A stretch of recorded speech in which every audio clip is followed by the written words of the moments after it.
got no knowledge to be 37 years old. But the shocking part is, she had these two legendary artists, Chris Brown and goddamn Quavo, beefing over. And now she a stepmother to a 58-year-old Deion Sanders. Now clearly there's a 21-year age gap between these two grown adults. Clearly, Deion Sanders got some kind of health issues, from blood clots to missing toes to previously battling goddamn prostate cancer. But through it all, Karaoke Coochie stood tall. She was with Deion in the hospital doing his battle with prostate cancer. And she silently, until recently, been goddamn standing with Deion in his corner through all the negative drama between him and his goddamn kids in the media. And even though it was Coach Prime worst year as a college football coach, with the Colorado Buffs only winning by 3 games this season, Karaoke Coochie stood tall through it all. And out of all her relationships, she looked the happiest that she ever been. She always smiling from ear to ear. Now, Karaoke Coochie don't got no goddamn kids. And all Deion kids is definitely grown. But she been playing that stepmama role of Deion's sons real good. They all been saying good things about Karaoke Coochie. But the thing, she walked away from Chris Brown to stand next to a man old enough to be her goddamn dad is crazy. And this ain't no shade to Coach Prime, cause he doing exactly what older men with money supposed to do. I'm just trying to show you how a dancing ass Chris Brown and a rapping ass Quavo lost the girl of their dreams to their granddaddy, Coach Prime. And even a young man with money and a working mushroom tip with all his goddamn toes ain't enough to keep a woman on his coat team. Karaoke Coochie been in her Summer Walker band, and she definitely seemed to be enjoying every minute of it. Deion left that old 58-year-old goddamn Tracy Edmond and went and got him a young thing, a young box that still get wet. And at Coach Prime age, at 58 years old, he probably ain't slinging too much goddamn mushroom tip as he did in his prime. So the bedroom activity is probably at the bare minimum. It's probably not at the top of goddamn Deion to-do list, because he probably can't get up. Because if you 58 with missing toes and prostate issues, you definitely gonna need some Niagara and one of them goddamn gas station pills to make that old ass mushroom tip get up. So Coach Prime probably just enjoying goddamn Karaoke Coochie company and companionship. Because I can 100% guarantee you that Deion ain't never gonna remarry again in this here lifetime. Just ask Tracy Evans. He was with her for about 12 years and engaged to her for about 4 years. Of the goddamn 12 years they were together, her last name ain't changed in them goddamn 12 years. The Tracy Sanders, it was still Babyface last name from 2007, because they been divorced so long when she with Deion. It was still Tracy Edmond.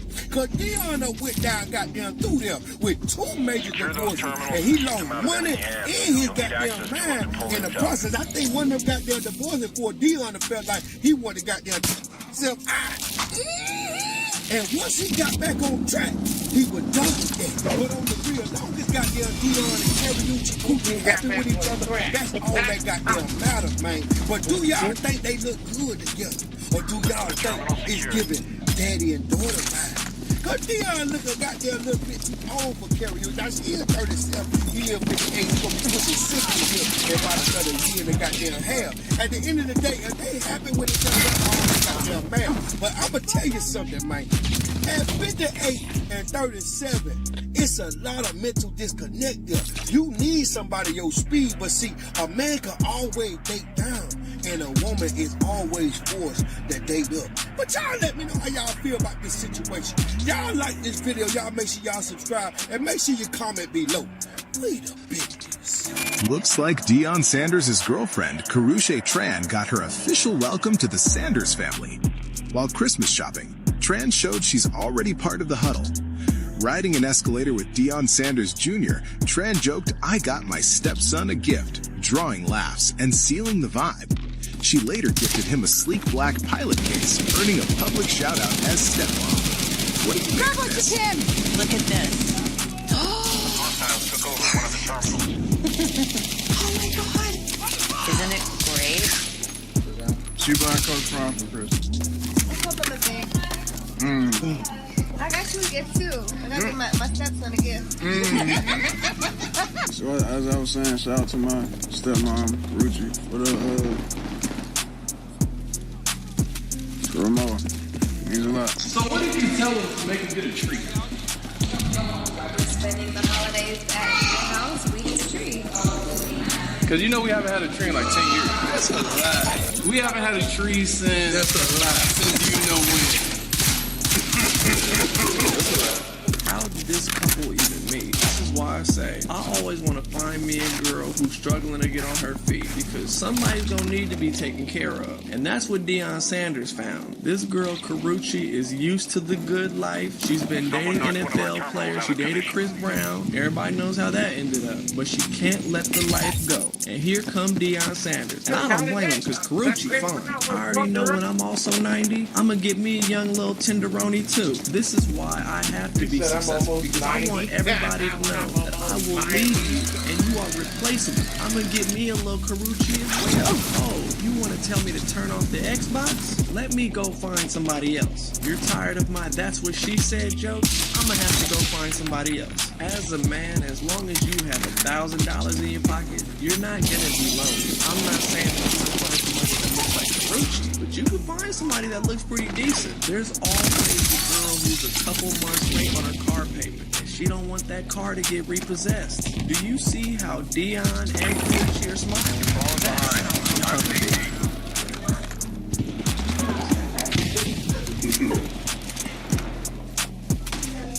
Weezy, you see?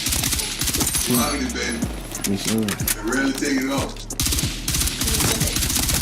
Man, girl, do the songs.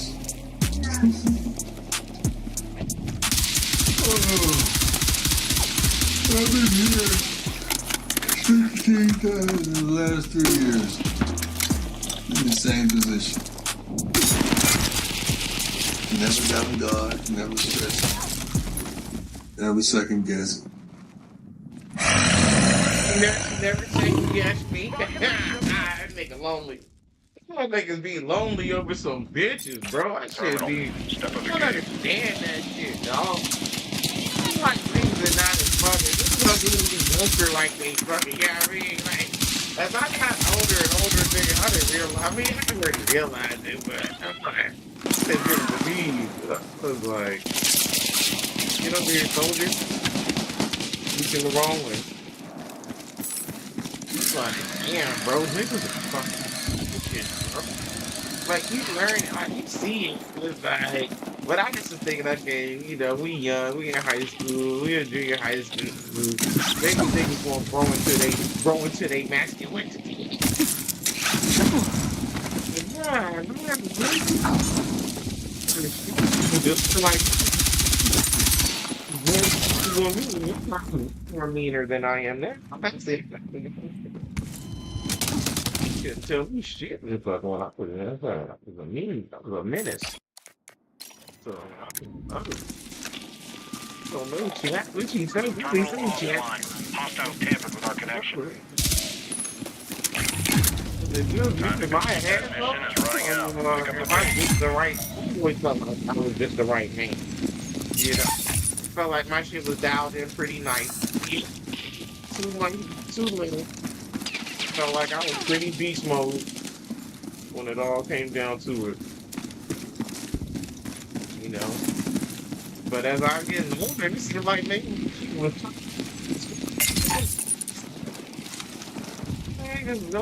that shit we see now, medium. The niggas are just bitches, bro. It's just a girl. You'll be in the light. You'll be all right, bro. All you in the fire, you'll grenade.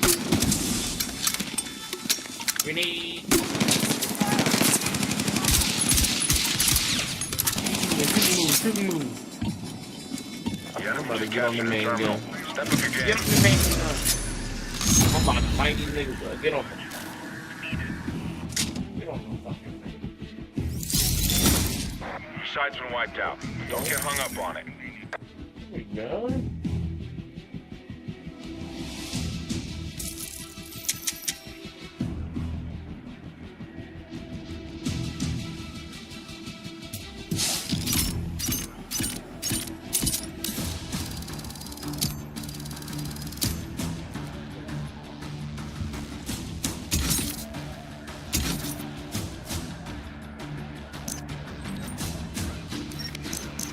Yeah, what are these two fucking boys? I might have to look. The East Mode?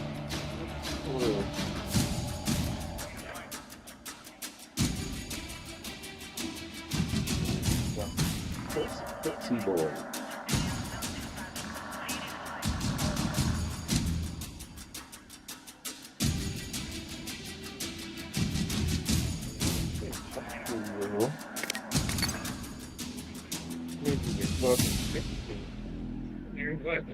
It's just a shitty, bro. You'll be alright. You'll live, bro. You'll live. I understand. Man, but it's alright. It's just a shorty. Like, damn, bro. It's just your family, bro. You'll be alright. Is your healthy eating routine getting boring? Factor has got more than 100 weekly options for you now. I've tried. And then finally, of course, I actually kind of like shooting this. So you'll see this every time there's like a riot in the U.S. or anything like that, and someone uses a handgun defensively or offensively, justified or not. That's what he said is pretty much like a dinner bell for like bad actors, or for you guys that play Tarkov and games like that, getting third-partied. So it's true. It doesn't matter to them if it was justified or not. You're the guy with the gun that shot. So like, people just come running from everywhere. Basically. From all the riots in 2020, think about any time anybody fired off a weapon, they were immediately swarmed, right or wrong. So these are things to think about. So you might need ear pro. Another thing is going to be suppressors, and we'll talk about that later. And then finally, of course, last but far from least, probably most important, is going to be your med kits. Doesn't really matter which med kit you're getting, what matters are the contents of it. Generally, we recommend something from North American Rescue. They put together really good med kits, and there are people that we stand behind. But a tourniquet, at the very least, the last thing you want to do is a sanguinate on the ground.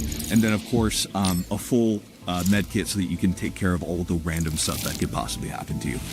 Make sure it's a Cat Gen 7 TQ. You can tell by the gray tab, and make sure it's a legit one. I'm pretty sure you can get it straight from their website. I wouldn't trust third party. Buy it from North American Rescue.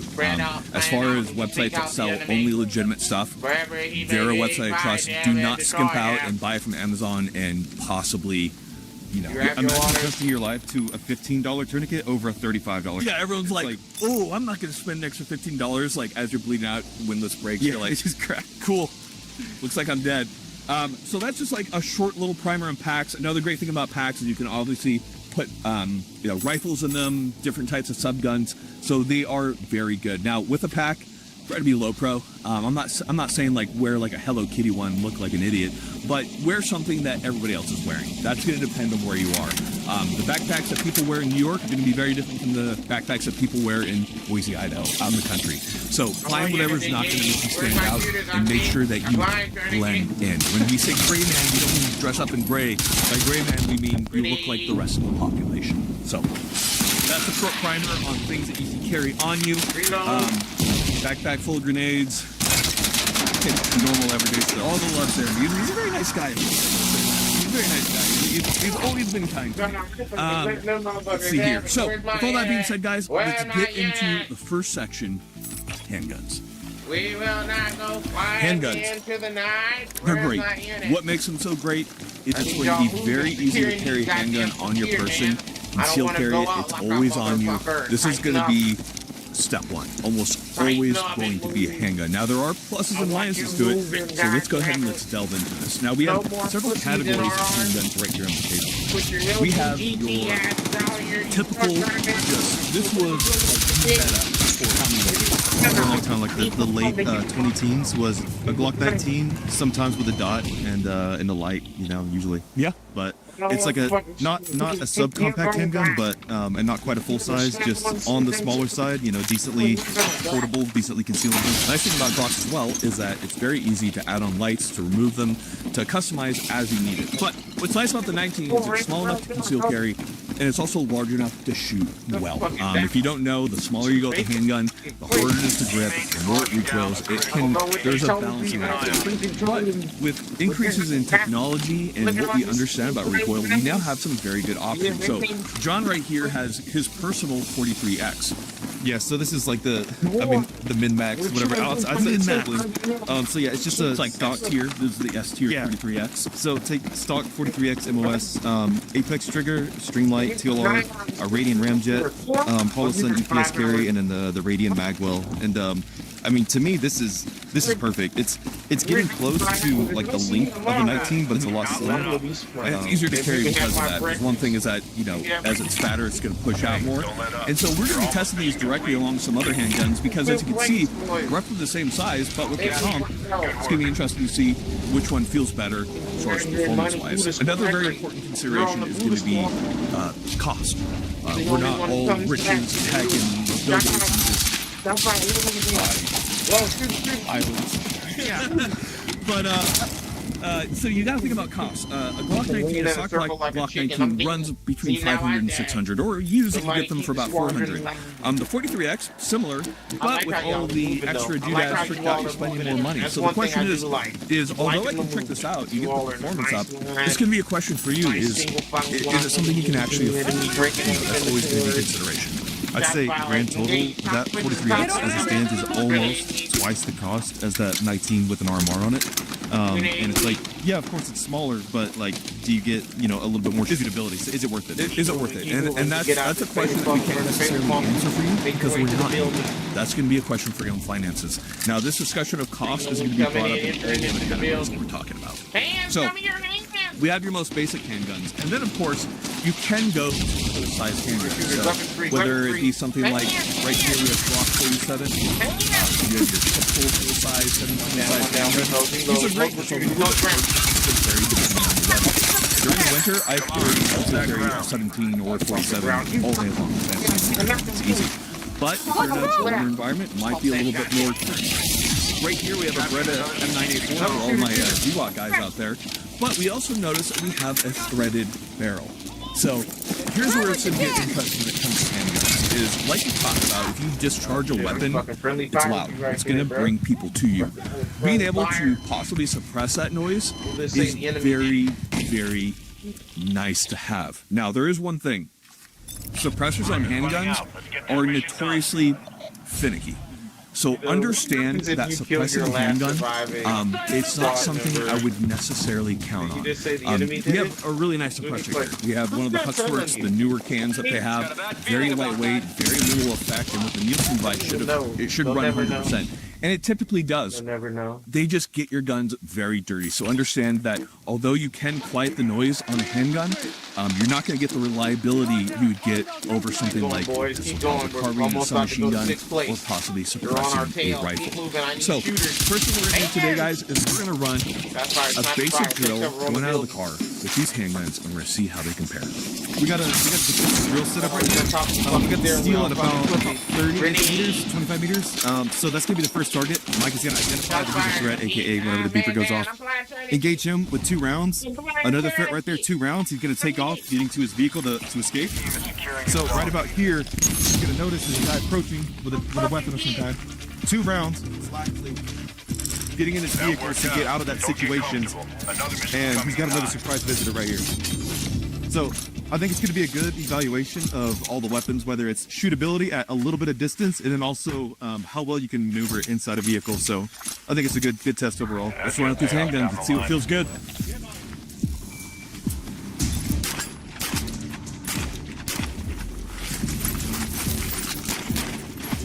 A lot riding on this. Get in there and connect the terminals to hack in. Gather as much data as possible. 1167.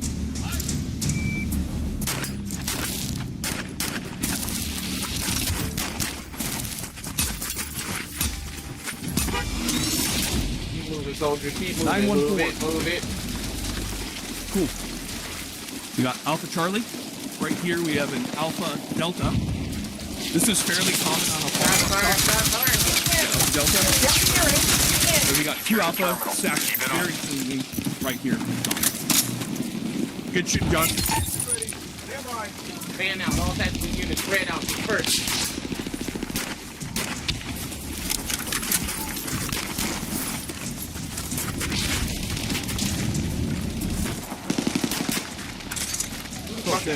Roughly half second. Yeah, than the 19. The Take cover, man. Take cover. Only units. Be advised. Take cover.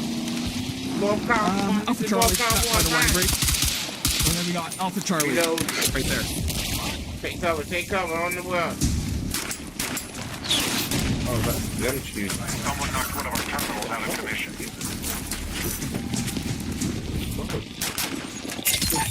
993. Consistent Alphas. Keep in mind, that's Mike's first time shooting my handgun. So it's slightly slower than with the 19, so if you get back to training. If you don't train, you're going to suck. Alpha Charlie. And then Alpha Charlie on the far one as well. Take cover behind the vehicle.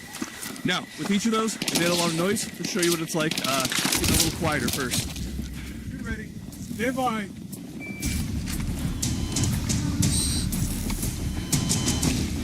Make your way back to the vehicle.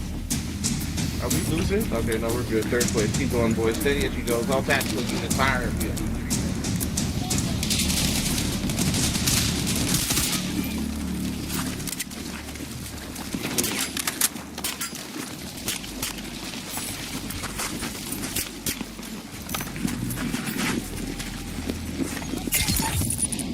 Stand out and secure these objectives. All tactical units on the move. Hostiles took over. Not too bad for threading that on, right? You got all of your good hits on all of them, too. So we got Alphas, Alpha Delta. So, if you don't see, this one doesn't have suppressor right sight. That's more of a setup problem than anything. And then we got Alpha Charlie, and then we got 2 on steel. So, not too bad. Let's break it down. So that's how you know a Huxworks owner has been here.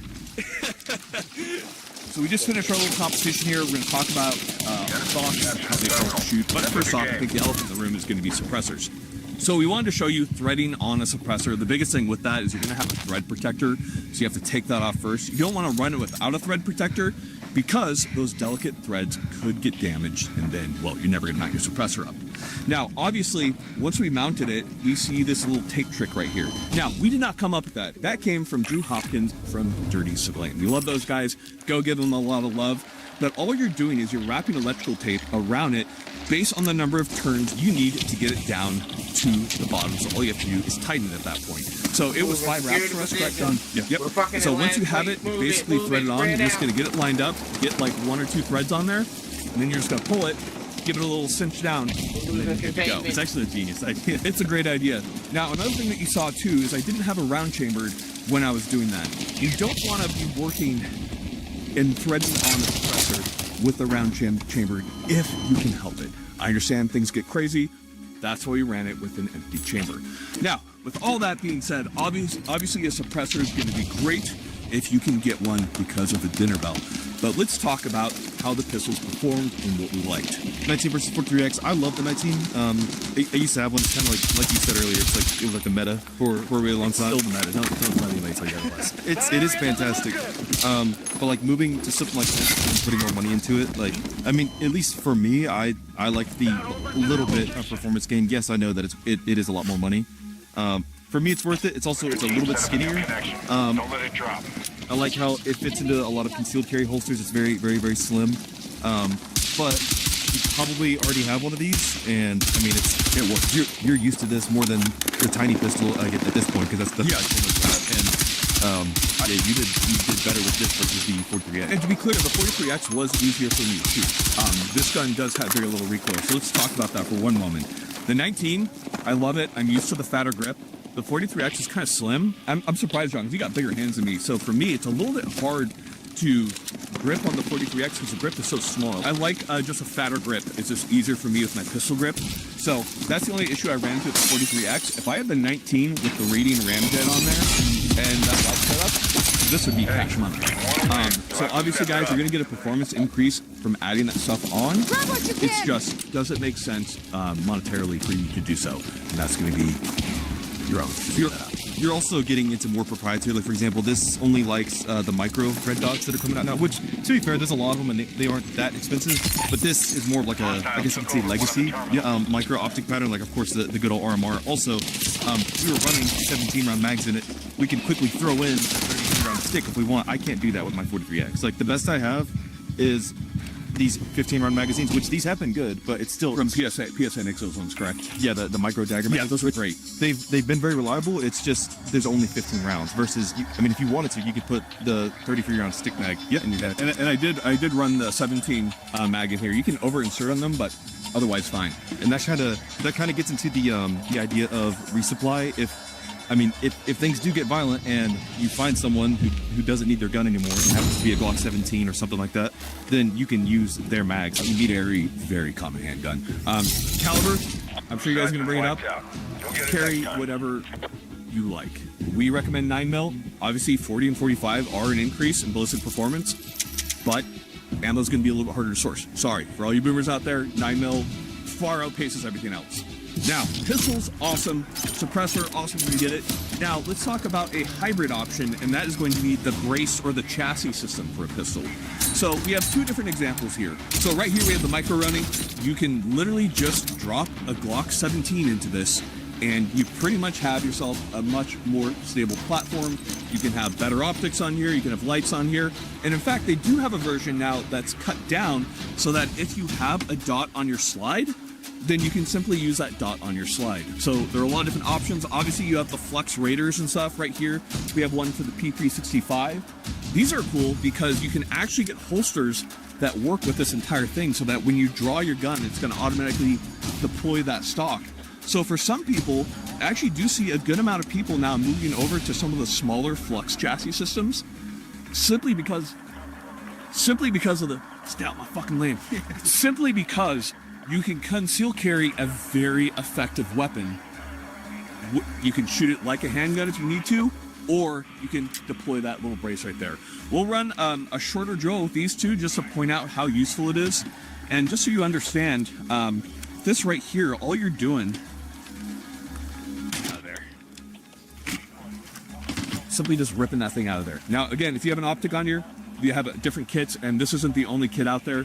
We're just showing it to you so you guys have an idea. Shoot pistols, like you can get good at it with training, but pistols are just they're just hard to shoot. Like, you only have to get contact on it. Yeah. Going from just a pistol to something like this with a brace, you now have a third and fourth point of contact on the gun, and that helps with indexing the weapon and also recoil control. Like, whenever I was zeroing this, we were pinging steel at 100, like, no problem. But much easier with a pistol. I mean, I can do that, but a lot of it's also luck. Like, let's be real. Yeah. It just makes it easier. But of course, then there's the downside. This is extra cost. I mean, you can conceal that if you have a giant coat on, but it's just like we're talking about earlier. It's a balancing act. Like, is it worth it for you with your stock gun to get this chassis and then put like a primary arms dot on it or something like that, and then now you have a sorta PCC. So I mean, it's up to you really. Options. Let's see how they run. Get ready. Get light.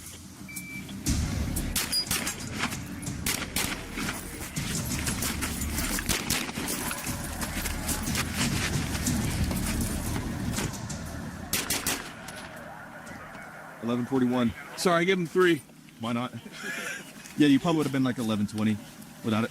Nice. Cool. But like, you can already tell whenever you look at these hits, the accuracy is definitely tighter groupings. So we got all alpha right here because mentally handicapped. I put both of those right off the alpha. So good. I'll take it. He's only kind of dead. He's only kind of dead. It hit like the side of the lungs. He's just kind of... What?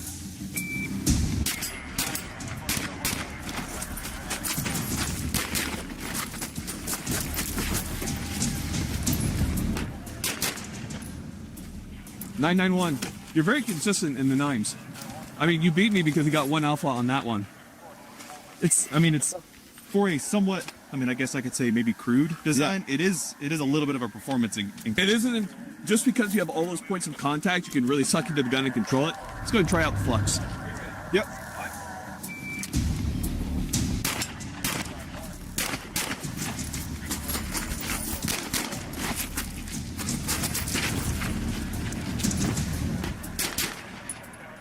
How loud was that? Very, very loud. Alpha's Charlie, Alpha Charlie. Then down there, he got Alpha Charlie again. All right, my turn. All right, you're ready. Stand by.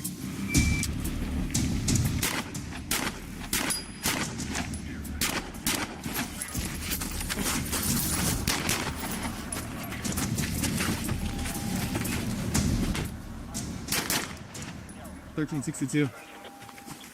Oh, that's an uncomfortable gun. Yeah. Oh, Alpha. Alpha. Charlies. 2 Charlies down there. Okay. Let's go to this breakdown. Brace pistols. Now, there are a ton of chassis systems for brace or stocked handguns. We just have 2 right here. So, from our experience, these smaller fluxes, they're very cool. They're definitely uncomfortable to fire, especially with the 365 we have right here with the comp. Do the comp, how close your face is to that guy right there. Like, it is just not super comfortable to fire. That being said, I could definitely control the weapon really well with everything on there. It's just, I definitely felt the concussion from it a lot, like, far more than any of these guns right here, which, even with Ear Pro, and that's something to talk about, because if you got a comp gun, no Ear Pro. I will say it is impressive, though, comparing this folded up. Oh, yeah. It definitely, there's something to be said about it. It's all going to be a choice. Now, go over to the micro running and to the even more abbreviated one they have. This one's actually pretty comfortable to fire. Yeah, actually. Like, we meme on it all the time, but I actually kind of like shooting this. That wasn't bad at all. I like how easily scalable this is, because like if this is stowed, we just got like a 17 rounder in here. You could have like a 15 rounder right there. Then you pop it out, and then whether you're shooting or not, if you want to, do more rounds, then there goes a 33 round stick, and then this plus a extension. Yeah, it really does allow you to. I see a lot of guys will carry like the 33 up front, so when they pop their 17 in after they do that first mag, they just throw that 33 in. There's a lot of options there, so definitely a lot of viability when it comes to that. The problem comes into the fact that with a lot of these systems, like the Fluxes, you can add a suppressor if you have a threaded barrel. The problem is you're still suppressing a pistol. It still needs a Nielsen device to make the suppressor work with the handgun, and you still don't have the reliability you'd see from the other categories we're going to talk about. So, some definite improvements. This is definitely more niche, I would say, but I will say that for kits where you can just drop your gun in, there's definitely there's something to be said about that. That is actually much nicer than I thought it was going to be.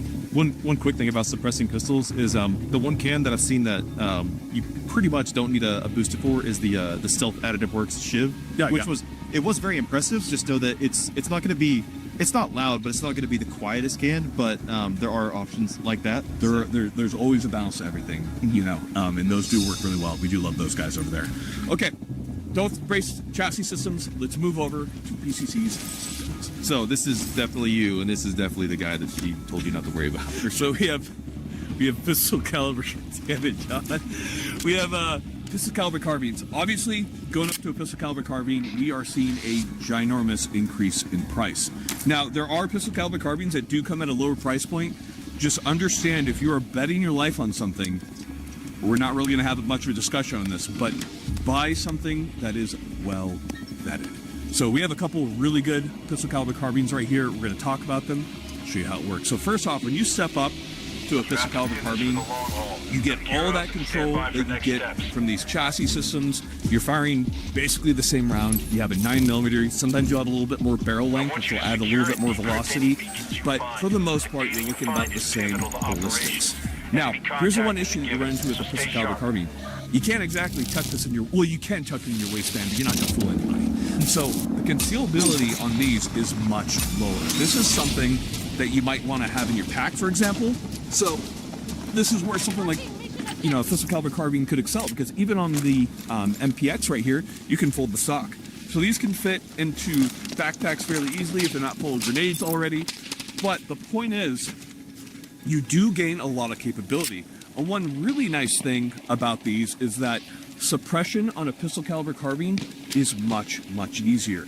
So with a tri-lug, there are a lot of quick attach options. Right here we have one from B&T. So boom, attach it right there. So that makes it really nice where you keep it stowed, very small. And if you notice, this particular one, this is a B&T APC 9K, also takes Glock mags. I know it's always a question, does it take Glock mags? Well, actually, it does take Glock mags.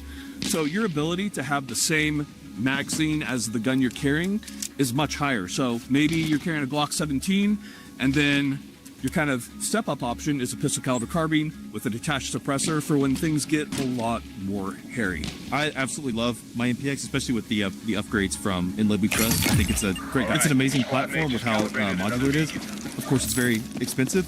The thing I love about it, but also hate, is the magazines. So these magazines they're exceptionally well made. I'm pretty sure Lancer made the originals. They did, which great mags, nothing like no complaints. It's just there's really no compatibility, cross compatibility that I know of. Versus that B&T with that Glock mag lower. I mean 9mm Glock.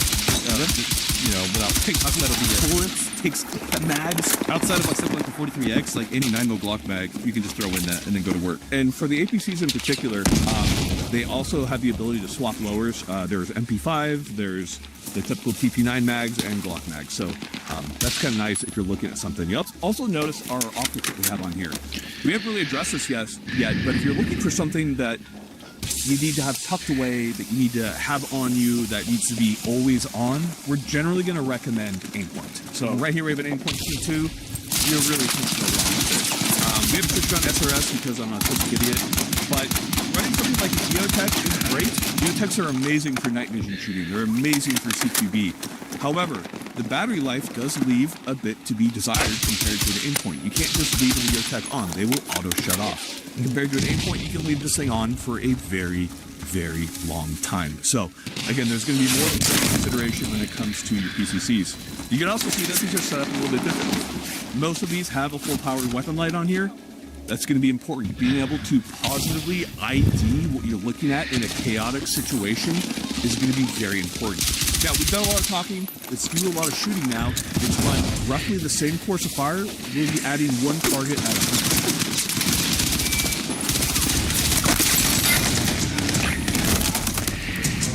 Don't let up. You're almost mission complete.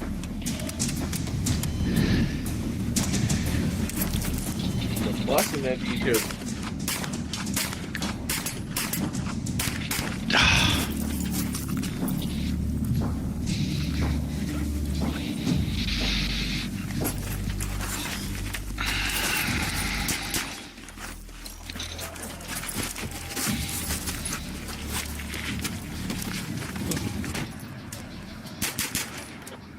.36. Nice. Whew, pretty good run. Accuracy looked good. Yeah, that first target gave you a little bit of trouble, but you were able to quickly make up those shots because you had, third and fourth point of contact with the weapon. Exactly.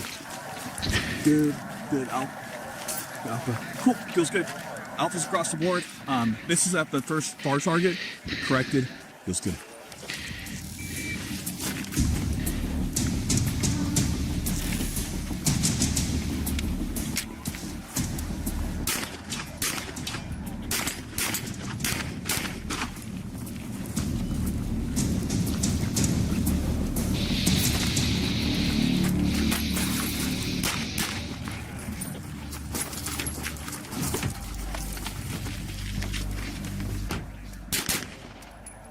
All right, 27. Cool. That backpack, what the? You're one strapping it? I know, yeah. We got alphas. You got alphas there, and then all targets hit. So, good job. I will say I kind of cheated a little bit. I was on a knee, so it's okay. You can't cheat, you hit crime. All right, you just finished up with our pistol caliber carbines. A lot easier. The bag added more complexity to it than we originally thought it would, mostly in closing the bag. Now, there are a lot of concealed carry bags that are Velcro that access to a different compartment that doesn't carry all your main contents. Again, if you're going to do that, just make sure that it blends in. How was it running with the MPX, John? I loved it. This being the 8-inch barrel, it was a little bulky in there, especially whenever you have light and all this other stuff. But I love the platform, so I think I did all right with it. Yeah. The APC 9K was nice.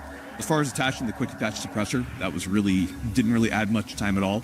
And in a gun like this, I think it makes the most sense. So these are super nice. It's just, you got to figure out a way to carry them with you, whether it be in your car or in a bag. And there's just an extra level there.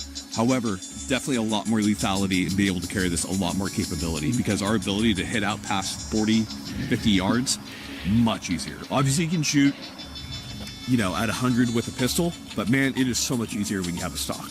Yeah, and if it gets to the point where you're just carrying this slung and like you have your backpack or whatever, but this is already out and like visible, then you should start considering why not just go ahead and upgrade to an actual rifle cartridge. Exactly. And which will be our very next discussion fact as we get into rifles. We are now at rifles. So there is a ton of capability when it comes to carrying a rifle with you. But there's a lot that you have to think about, mostly due to both size and due to the amount of concussion that you're going to be getting from the weapon. So we have a couple different options here. Most of these are fairly short barreled, and we have a couple oddballs in here. This isn't completely, the whole catalog of compact 5.56 rifles. I'm sure many people interject with their own, and that's totally cool. We just wanted to show you a good smattering. So right here we have the Geisel PDW. They also call it the GFW. It is an 8-inch barreled 5.56. Now typically we say don't go below 10, but on these very purpose-built PDW weapons that were commissioned by SOCOM, the 8-inch or the 7.75 has become the norm for very close fighting. Me and John were actually just talking about this. You do lose a lot of ballistics with a very short barrel like this, but with the right ammo choices, yeah, you can still do a lot of work. Especially with like 77 grain, 70 grain TSX. Yeah, 70 grain TSX, 77 grain, 68 grain toe hollow points. Like those will all do very well. So we have one option right here, and the nice thing about it is it's very compact, and once you need it, you simply just rip it out and it deploys at stock. You can collapse it to whatever size that you need. This is a handy weapon. Obviously, you have things like the law folder that work now, especially the newer ones where they can fire while closed. So those are also very cool. And then we have a couple other options that aren't quite AR-15s. So, John? So I like, as much as it's scoffed at, like an 8-inch barrel 5.56, because people, they'll try to discount it, but that thing's, it's going to shred you in like normal like CQB distances. It's still a piece of like copper, steel, and maybe lead that hits you at over 1,000 miles an hour. Like, what did you think was going to happen? But really the biggest concern, in my opinion, with running a platform like this is going to be concussion, because a 10.3 is already ridiculously bad with concussion. An 8-inch is even worse. So I would absolutely recommend a can on there of some kind. Yeah, the Hux cans are great. You're still going to get quite a bit of flash and sparks coming out the end. And yeah, like we said earlier, good ammo choice, whether that's the old standby 77 grain Sierra Magic King. That was like a GWAT favorite. Oh yeah. There's also the Hornady SBR specific ones, which have an optimized propellant in it that works in short barrels really well. But anyways, it's come a long way in short barrel technology for 5.56. It's great. It's just, you got to know its limitations on something super compact versus just having a little bit more barrel. And people are also asking about the tape trick. Yeah, you can have the tape trick on this. Just make sure you don't find yourself in a position where you fire with that tape on. Compared to a pistol suppressor, rifle suppressors get really hot and really fast, and you're going to melt that tape straight on there, which isn't that big of a deal, just kind of a pain in the ass later on. Okay, from the GFW, we also have the MCX right here, one of John's favorite platforms. Yeah, I like it because, I can do just about anything with it. I do like this stock, this dual bar stock or whatever, because especially if I'm like in a vehicle and I need to extend it, I can just press the button and then like rip it out. Yeah. So if versus a folding one, you got to kind of do this number. About all over. No, but you can select like any different. You can even put a buffer tube on there if you want to be like plain Jane with it. But I love it. You can also put super short 300 black barrels in here. It's like Lego. So yeah, that's my preferred platform when it comes to 5.56 like PDWs. Yeah. And obviously this one's completely set up for night vision use, for CQB. It's got a low power variable optic. What's great for a little bit of magnification, which we're about to talk about again, is that you can positively ID targets. You need to imagine how chaotic situations can get. Being able to identify the people who are shooting at you, who are not shooting at you, who has a gun and who doesn't have a gun, is going to be the difference between ending a fight and making a mistake that will haunt you for the rest of your life. So make sure you're able to positively ID whatever that might look like. Just a dot on a super shorty, that's like if you're in like a very, very urban environment, I would go with something like that. But like around here, Idaho, then I'd start to consider throwing like a 1 to 8, 1 to 6 on it versus something else. And then right there, yeah. I love this one. Yeah, so Centurion upper, Colt lower. I mean, this has been fantastic so far, and it's got a basic dot on it, a great one, Aimpoint Compton 4S looks like, and then I love flip over magnifiers because it's. We need to talk about magnifiers for a second because they are so helpful to have. Go ahead, John. You're obsessed with magnifiers. Yeah. You're the magnifier guy. So what's your fetish? Magnifiers. G33. So I'm pretty sure it's a 3 power. Might be 3 power. So this scope on 3 power, it'll whoop this thing's ass. Like no one's arguing that, but I can't. I could split that now, but then it's not going to work anymore. This, I can take a bunch of weight off the gun, and I can also give it to a buddy if he's going to overwatch me. So then he can throw this on, and if he has a lower third height optic, then now he has the capability to get better PID out at distance. It's nice because, again, like, John's like, I'm with John or something, he can easily pop that off, and I can just use this as just a spotting device. So there's a lot that can be done. These are just awesome. Yeah, and no one's really disputing that this is definitely faster than an LPVO. Not that they're slow, but like nothing beats a dot in CQB distances. Now, this is a more traditionally sized AR-15. This is an 11-inch barrel right here. So this isn't as compact as some of the options that we talked about. With how we have it right here, it's just really not that small. That being said, they're well vetted, they work well. Again, it's going to depend on your environment. Now, right here we have an old pop. Now, we're not specifically saying Definitech is the best, but what we are showing you is a bullpup. A bullpup has a magazine behind the trigger pack right here, so that you have a very compact weapon system. So this has an 11-inch barrel. As you can see, it is significantly smaller than our typical AR-15, and is about the same size of our GFW without a cannon. Yeah, without a cannon. So, but you have a lot more barrel lengths, you have a lot more capability. So these are definitely cool. They have their quirks about them, understand, but we will still be showing it. Now, we've done a lot of talking at this point. Let's go ahead, let's run the same drill that we ran with the pistol caliber carbines, and let's see how each of these does. We'll just start with these, this low range. Okay, same drill as we did with carbines. Shots at almost 100, and moving in. Same drill. Targeting enemy comms. Get ready, stand by. Good work. Now keep it up. You're not done yet.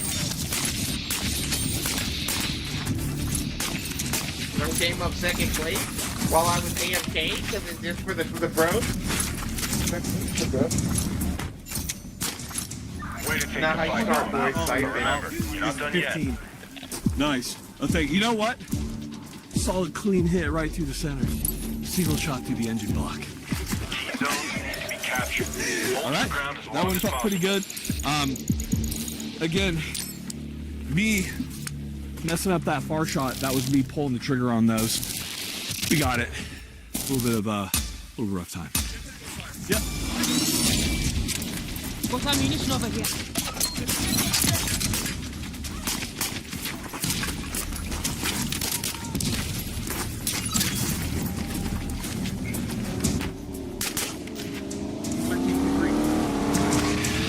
Good. We got alphas, alpha Charlie, alphas. Mine were alphas. But I missed as far as I did more than one, so I would consider this equal on that one. That was pretty good. This thing ran really well. Yeah, ran really good. Okay, next gun. Ready, stand by.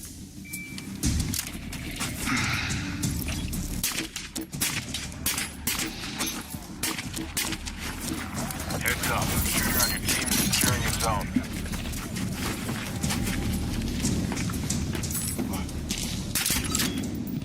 $16.07. Look good? Yeah, it looked good. It's just, I bet it was a little bit more tricky with the 1 to 6 on there. Oh yeah. I don't think it's slow, but it's not as easy as it got. With the LPVO, yeah, I definitely felt it. There's a couple times where I brought it up and I was like, whew, all off. Oh well, good. Didn't miss the target, so that felt good. Jan. Whoa.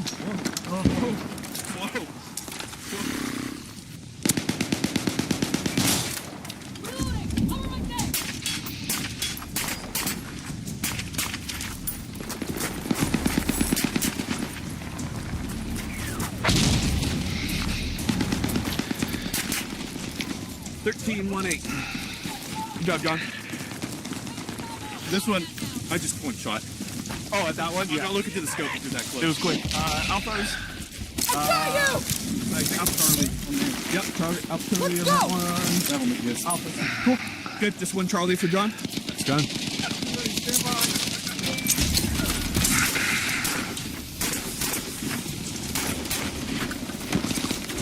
I'm here! Let's move! 1289. Nice. He was my fastest one.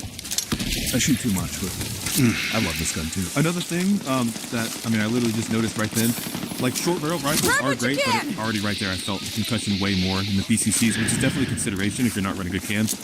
Bring this point. Alpha. Oh, okay. All off. Feels good. I think that was my best run yet. Yep.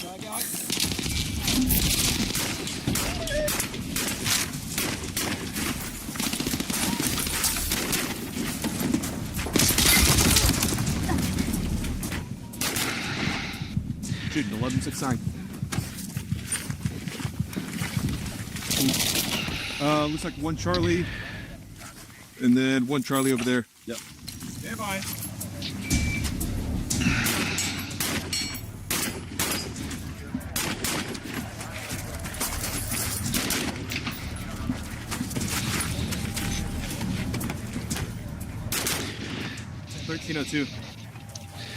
That was quick in the car. Looks like you got all alphas. Nice.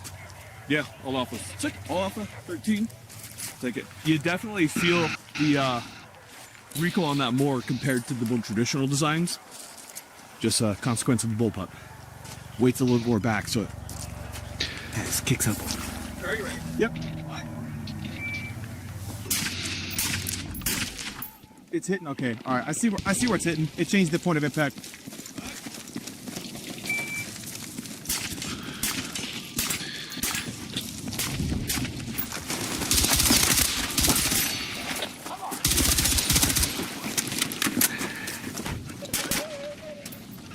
Good run, man.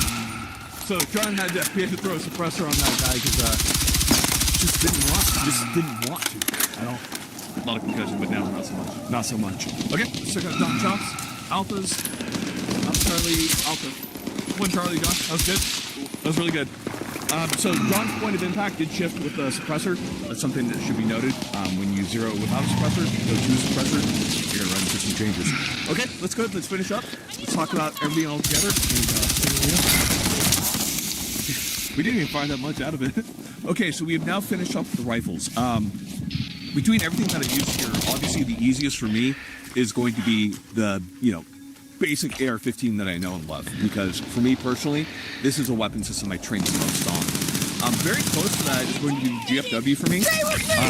The issue I have with it is due to the short barrel length, although it is very good for those very compact environments, I find that the amount of wear that we're seeing on the parts, and especially the need to use the suppressor no matter what, just due to the amount of concussion, and then because of how short that barrel is, how little gunpowder burns, how hot that suppressor will get. I don't know if going as short as this is really great, but it certainly does work. But I definitely, if I was going to carry something that's already kind of close to size, I'm probably just going to like a 3 or an 11, personally, if I'm going to go with a rifle. Besides that, the MCX ran great as always. LPDO was a little weird to use at first, and then the Desert Tech, compared to these, just didn't feel as good, personally. But it was very compact and very easy to maneuver in a car. Yeah, like that thing's phenomenal, and I mean it is a good product for disguises, but it needs special, I guess you could say, accommodations. Special care. Yeah, you're gonna want to use definitely a suppressor, and I mean ball ammo's gonna be fine. Let's be real, but you definitely want to use like heavier weight grain rounds that oxidize better than shorter barrels. That's what I definitely recommend for that. General purpose, like it's so hard to beat. Just like a plain Jane fucking 11.5. And they really don't cost that much either. So when we talk costs, like things like the Geisley GFW, the MCX, the Desert Tech cost a lot compared to like this. The Colt Upper was, the Centurion Upper was like 800, and then the lower is like $100, and boom, you got yourself a functioning gun. Of course, you got a lot of optics and everything, but cost-wise, I think this makes a lot more sense for most people. Especially, I'm sorry, go ahead. No, you're absolutely not going to be outgunned, despite it being cheaper. Yeah, I mean, especially if you go with like the the Reddit special, an arrow lower, BCM upper or something. That's great, fantastic. Yeah. It is a very very compact weapon like the BCM 11.5s. It's just, do you want to be seen like toting this around? Especially if, also look at it this way, if things start to really deteriorate and then all over the news, everyone's, because fear sells. Everyone's hearing, oh my God, people with guns, or they're robbing people, they're killing people, taking their stuff, and you're the first guy they see with a long gun. Yeah. Like, especially if they're not gun people to begin with, they might know you and they might feel, okay, that guy's good, but I mean, what if they don't? And then they think, oh, that's one of those guys that the news is telling me to worry about. So you get all this capability, but you are making yourself a bigger target. This is definitely things have gone much more wrong versus they're going wrong. Exactly. Yeah, that's so, a good way to look at it. When I look at a rifle, I definitely think of, things have digressed quite a bit more than they were, they've degraded quite a bit more than they are, for example, in the next couple of years here. I'd say closest to that is probably going to be the PCC, which you have right in your hand. Yeah, versus incredible. Something very overt like this versus something like this just in a bag. I mean, if you want to get crazy with it, throw it in your girlfriend's purse or something. But a lot of capability with this. Bold of you to assume they have girlfriends. That's true. A lot of capability with this, but like we said earlier, it's cost. So 100%. Kind of coming down to the end here, and I'm looking at everything, we've shot everything. I think it's kind of what you guys likely suspect, which is I find it really hard to beat the concealability and the compactness of a good handgun. This is something that you can always have on you, so this is going to be an always thing for me, is going to be a handgun. They just work so well. If things are truly getting worse, I would say the closest thing I'm going to be carrying after that is going to be some type of PCC with a quick attach suppressor if I need to be quiet. But I think you really cannot go wrong with a good handgun for most situations to be able to get yourself out of Dodge. Yeah, so at least for me personally, I carry my 43X, and those magazines aren't compatible with any of this other stuff. Sure. So I'm totally fine with running that and an MPX until it's rifle time, right? 100%. But if I had a 19, then I would strongly look at something that takes Glock mags for that, because I mean, if it actually gets crazy, now I'm not even going to touch my pistol unless I absolutely have to. I'm going to use the mags from that into the more shootable platform. What do they say? Your pistol gets you to your fight. Exactly. Yeah, that's a good way to look at it. So if you have something like a 19, then and you want to get a PDW like this, I mean, I would consider something like this that takes a Glock mags, just because it's so easily interchangeable. But if you're running something that's not that, then I'd say the option of something like an MPX or something else, it's not as, I guess, burdensome, because the mags aren't compatible. I mean, here's the thing, guys. With all the equipment we have here, the most important thing is you. If you're not trained with those weapons, we saw that on certain of these weapons we didn't perform as good, and that's simply due to more unfamiliarity with it compared to the platforms that we use here, such as the AR-15 and Glocks. So the thing that's going to matter most is going to be you. Make sure that you're getting the training, and then from there, understand and select the components based off of where you live and what's going to work best for your situation. There's not going to be a one-size-fits-all. That's going to be very disingenuous of us to say. So please, do your research, use this as a primer, and go forward from there. Any final thoughts, John? Really, the last thing I want to add is PCCs, PCIs. So that's something the military is really big on. People probably aren't familiar with that term, if you want to describe it, I guess. So PCCs, pre-combat checks, and PCIs, pre-combat inspections, and it's just, as the name implies, there's a high likelihood of you being in combat, then you want to check your equipment and also your soldiers. So that's everything from looking at your witness marks, making sure you have fresh batteries in or good enough batteries, making sure you got round in the chamber, a good serviceable magazine, because these magazines are wear parts, the correct ammo. This also gets to, yes, it's a train option. However, if you're using training ammo that's typically less powerful than defensive ammo, if you have your adjustable gas block on there, that's cool. Just make sure you tone it back down for whenever you're running that hotter ammo.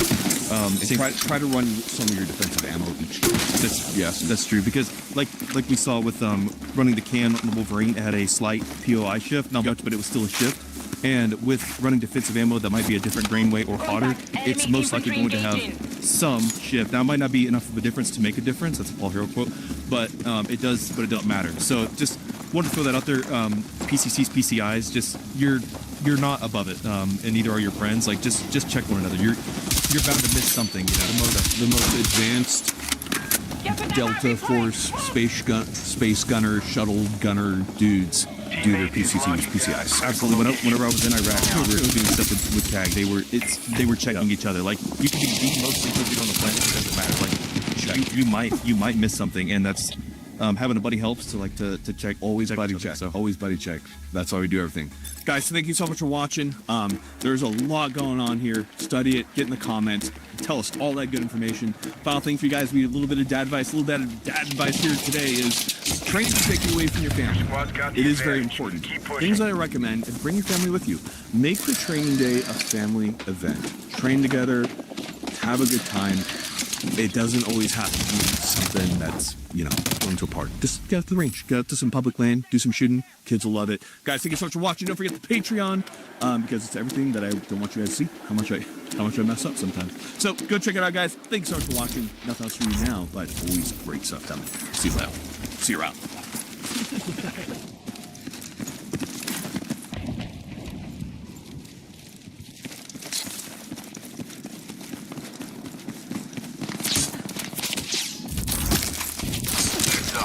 On your team is securing a zone.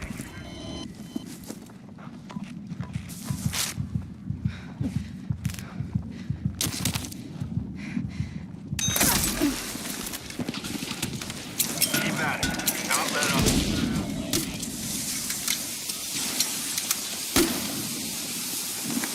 Grab what you can!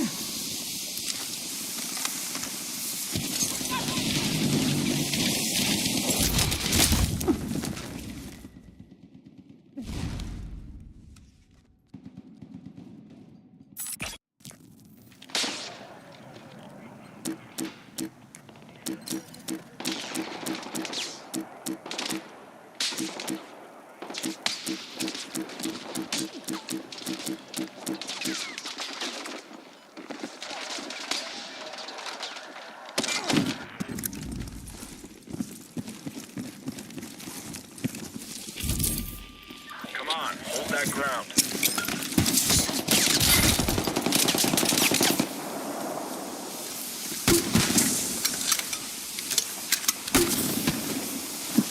Take what you can carry! Kicking ass and taking names. You're almost there.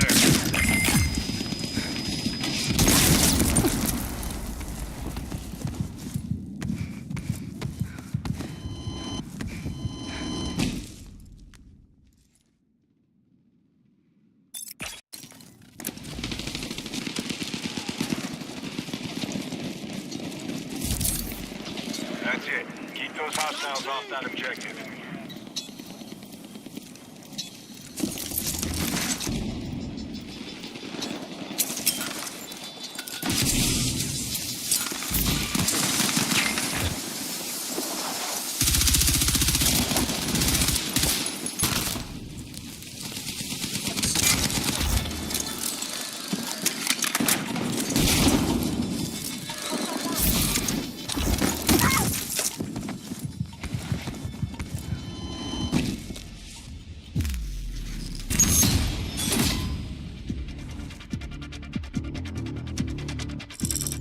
Shown you've got what it takes to stay in this. Now prep for the next mission.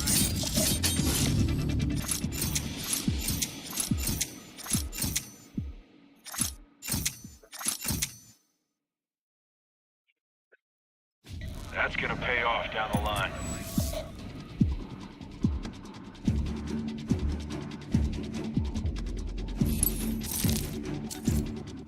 It's either kill or be killed, so do what it takes to stay alive and stay on this operation.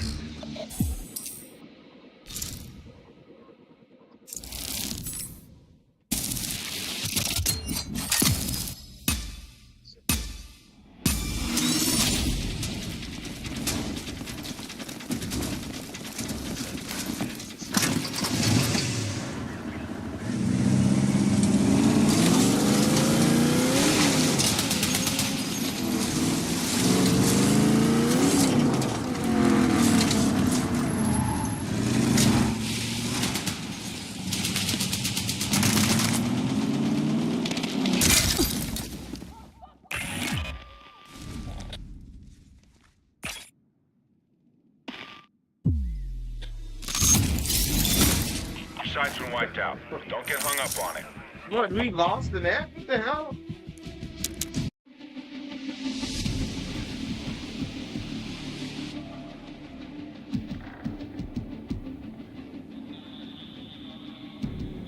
Stop talking about Wall Street. First rule of Wall Street, you don't talk about Wall Street.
Listen up. Act fast, act smart, and stay in it to win it. Mission briefs incoming. Alright, listen up. Hostile forces have gotten access to armored vehicles. Take them out and try and grab any Vic they have.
One of your Vics is out of commission.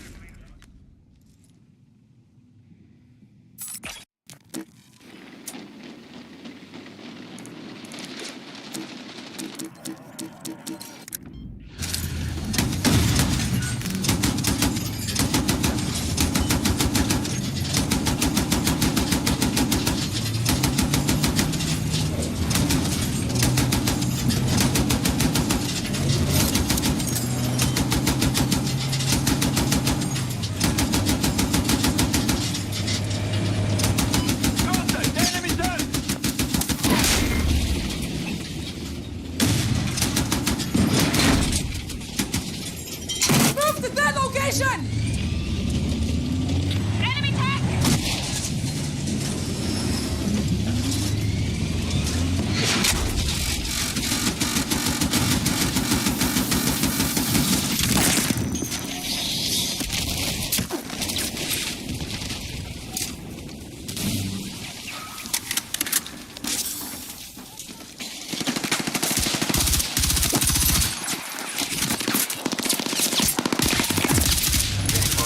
Don't let up. You're almost mission complete. Come on!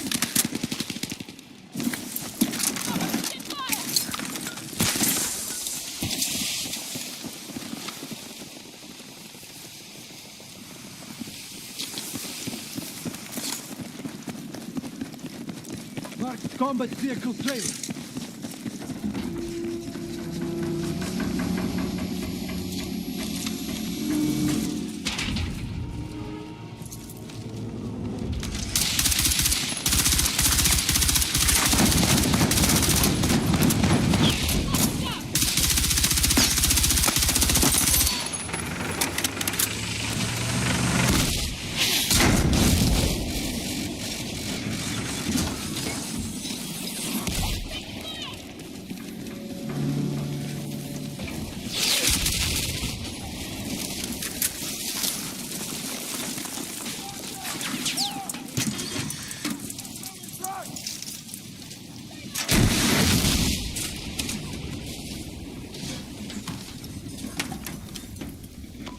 I got the enemy in sight!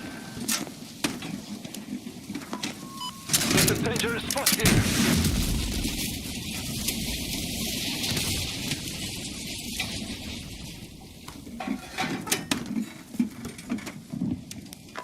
Found another peak! Combat vehicle trailer marked.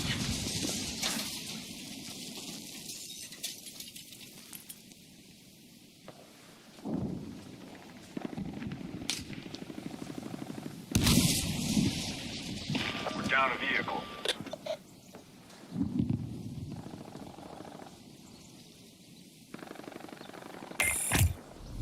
Hey, your squad's combat effective. How long to go now? Dig deep and close it out.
All right, sending reinforcements your way.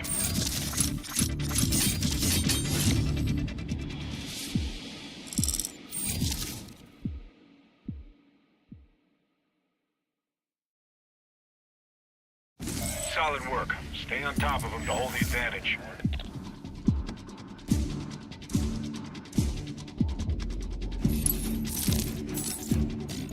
Intel says some hostiles are targeting your squad. Thing is, I need their top assets gone too. Take them out ASAP.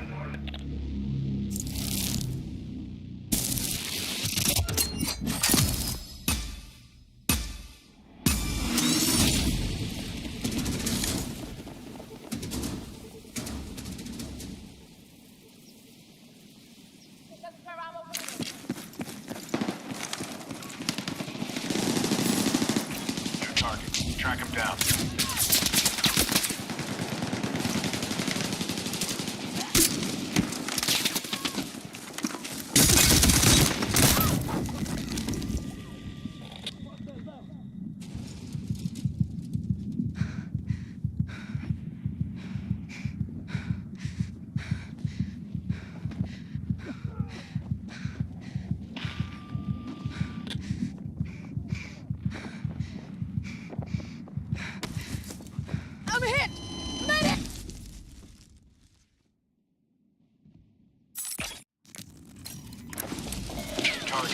Track him down.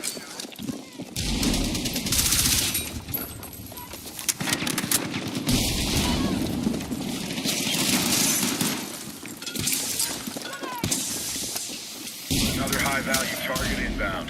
Dump him.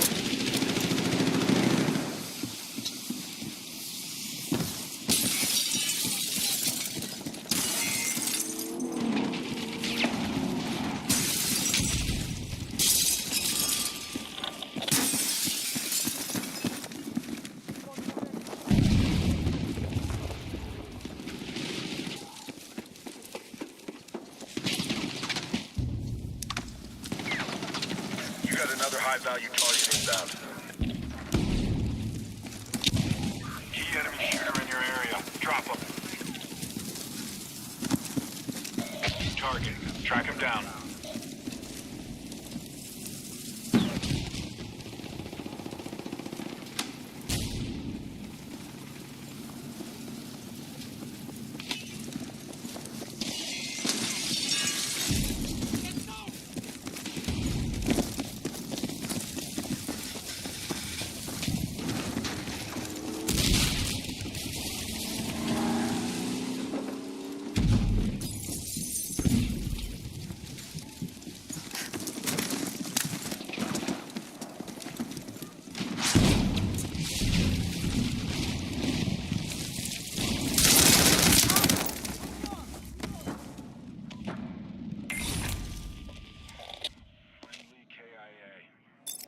Pay for that.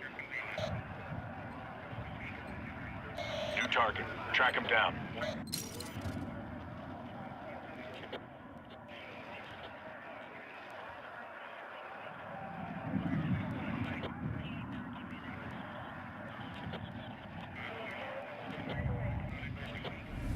You've got tactical advantage. Not far to go now.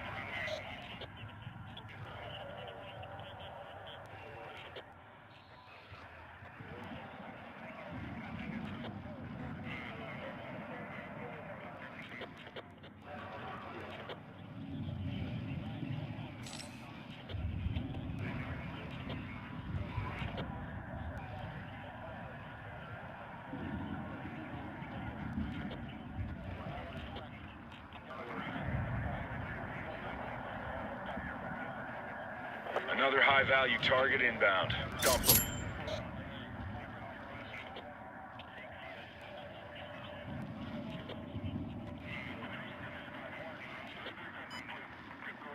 You got another high-value target inbound. Dump him.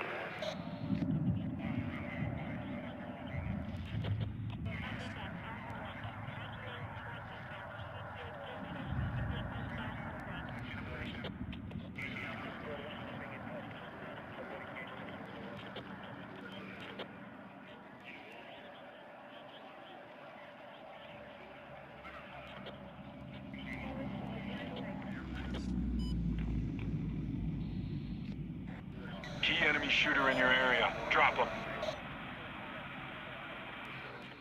New target. Track him down.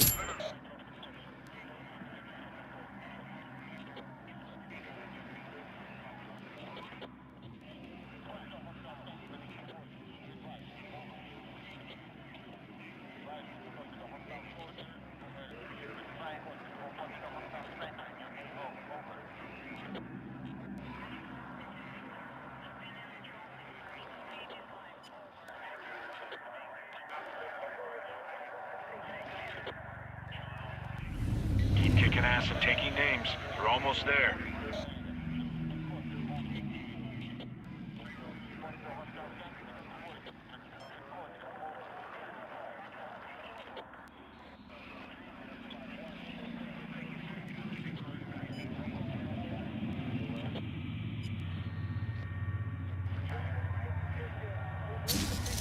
Ah, shit.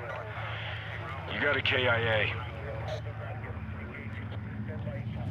Another high-value target inbound. Dump him.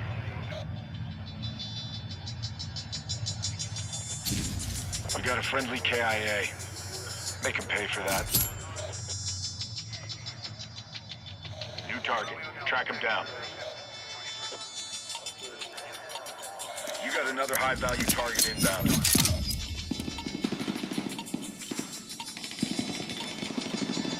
got another high-value target inbound. Dump them.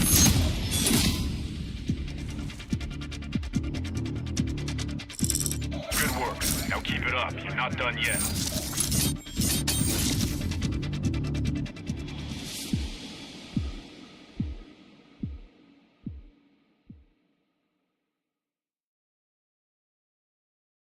Celebrate the win. Now get ready to go again.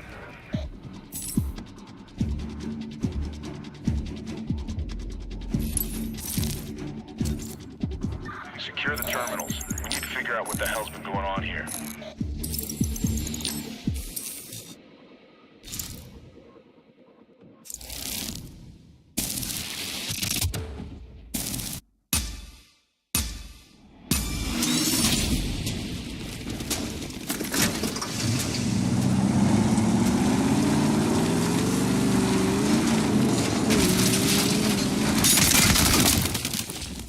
Connections are stacking up for your squad.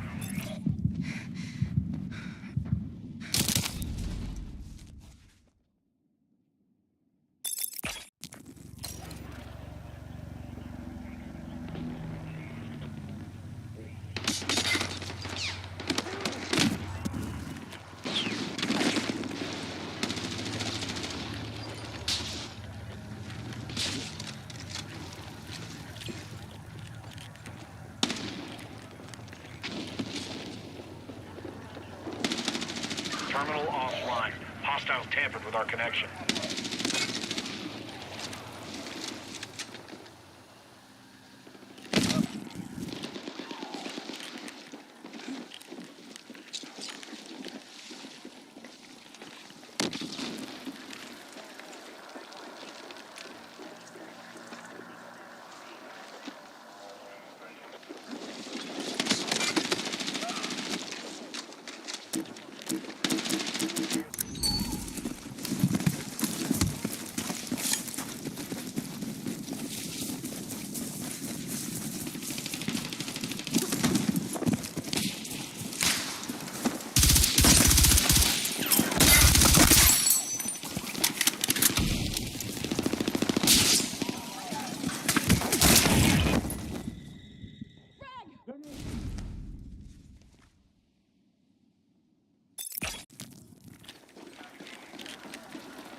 Hostiles took over one of the terminals.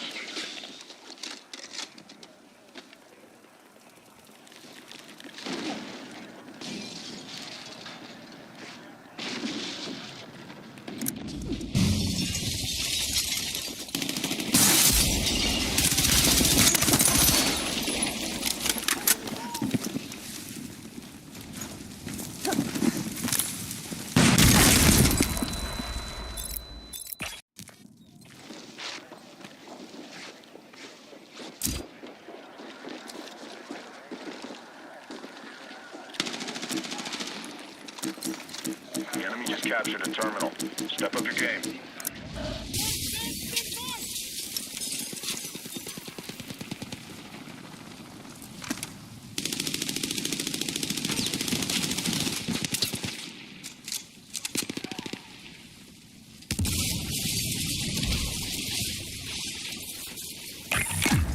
Don't let up. You're almost mission complete.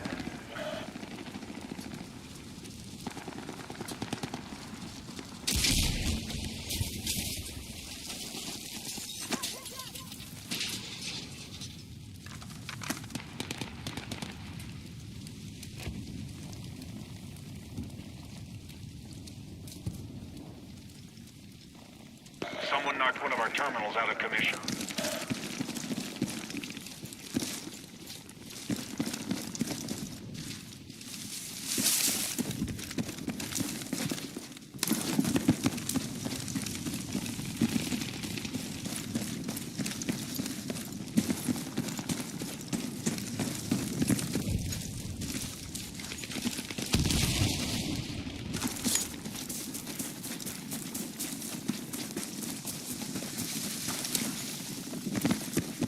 Terminal offline. Hostiles tampered with our connection.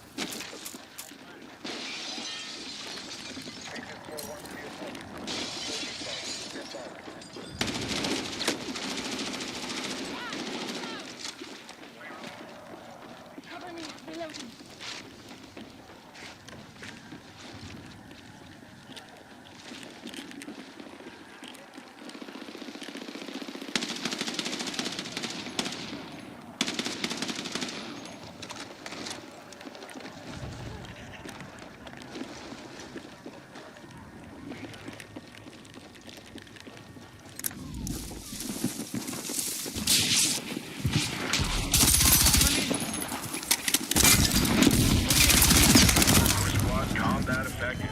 How long to go now?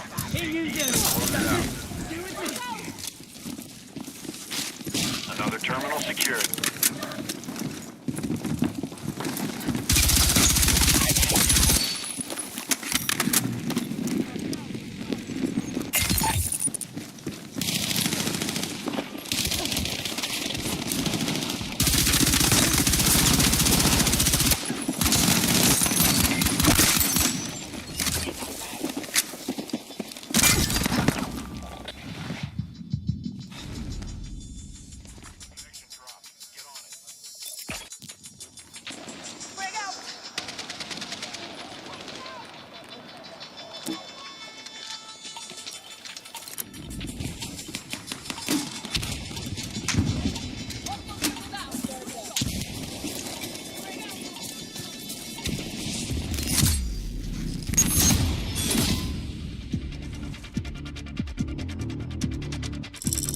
All right, that was a bang-up job. Get prepped for a new mission.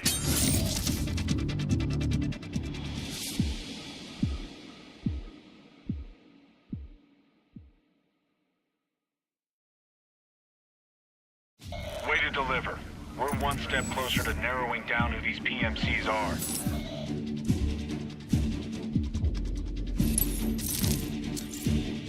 Listen up. Secure and decrypt any beacons you find. The data is pivotal to operations. Enemy contact is a given, so stay sharp.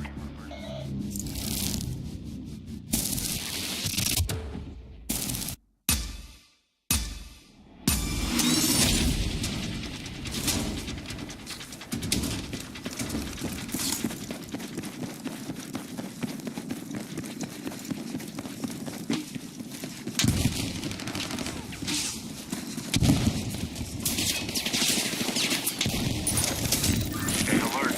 Don't let that thing fall into enemy hands.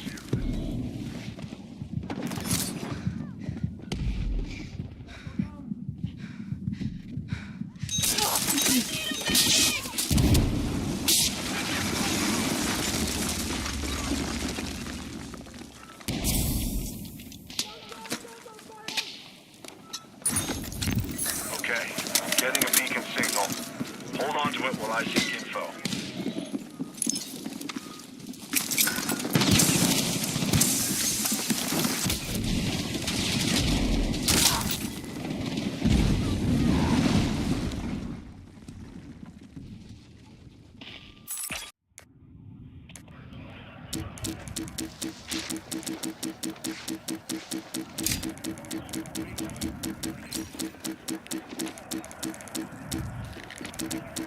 All you inspired me or angry here.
has a beacon. Watch their back while it sinks on my There you side. go. Hold the beacon. Hold the beacon. You're falling behind.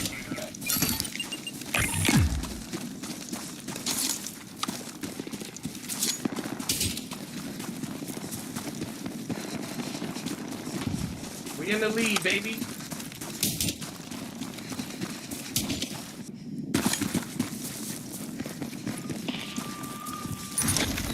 Keep that beacon safe until I get things synced on this end.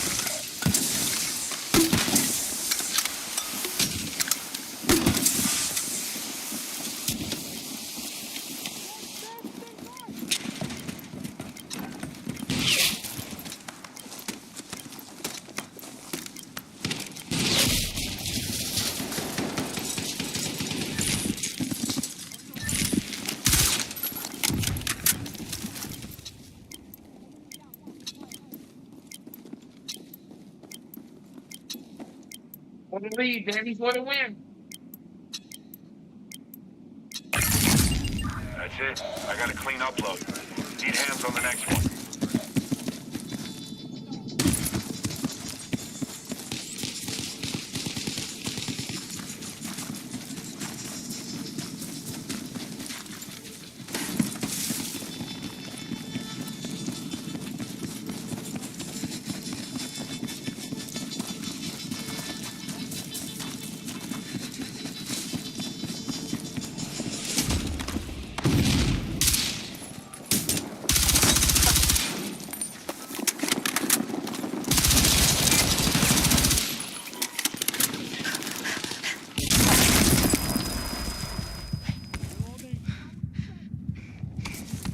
There's nonsense.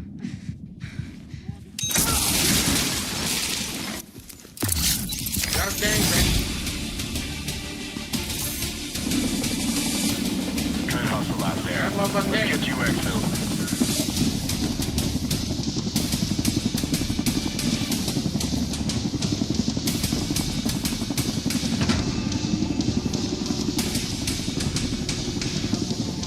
I pointed, you hustle. You should be proud. You all brought your A game.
You have to be in this for the long haul.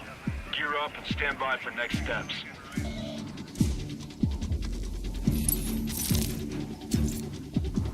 locator beacons out there. Go grab as many as you can. Watch your 6 while they decrypt.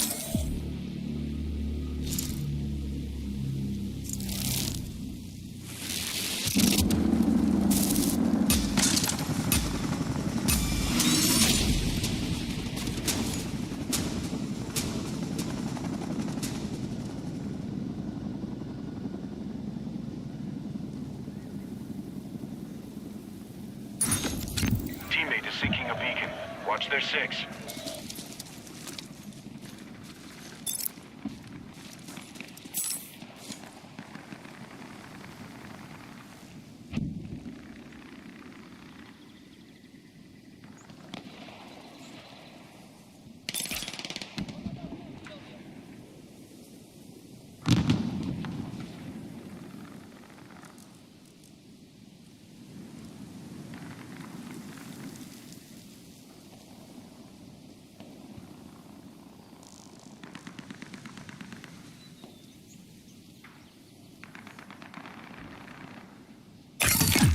Your squad mate just calibrated another beacon.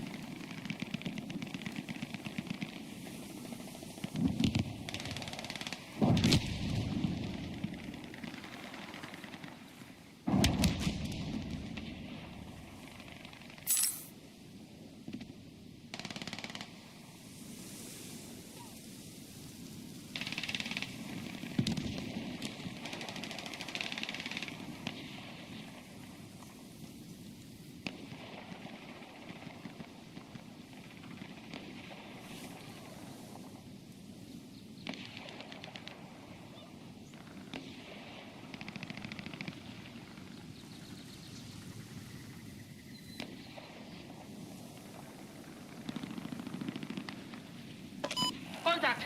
Enemy infantry!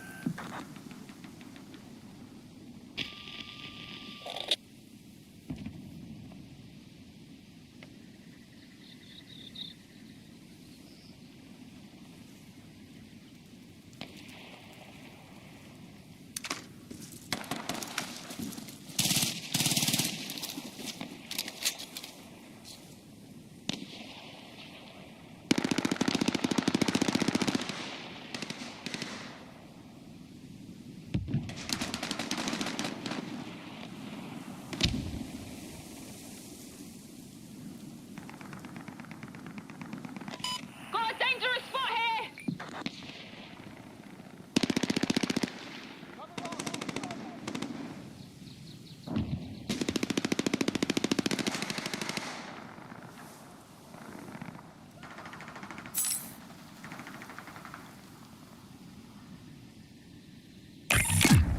Stay focused and don't let up.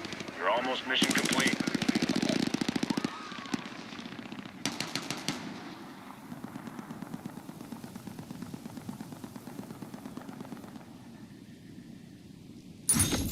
Team has the beacon. Good contact. Signal is clear. We'll advise once decrypted.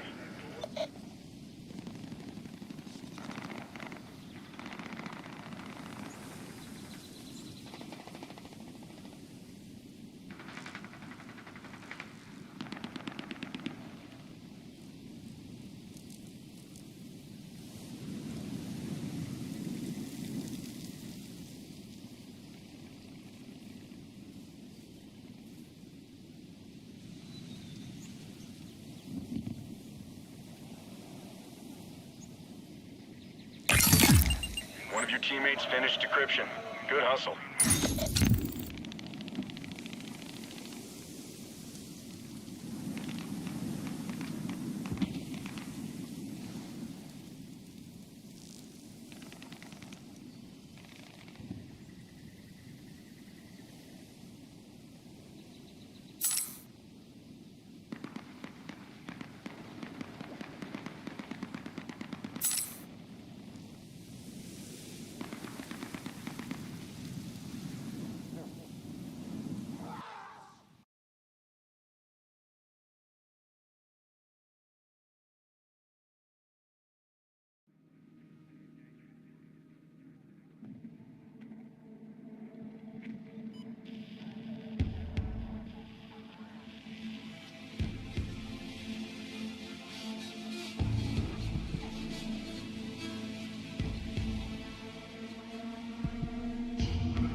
is all weapons.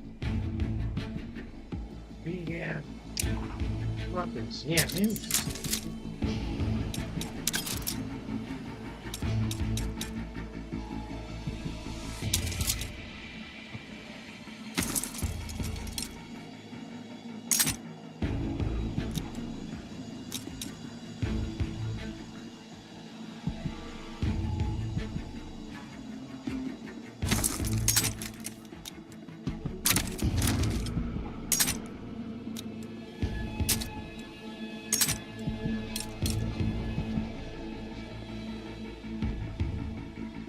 This shit better be.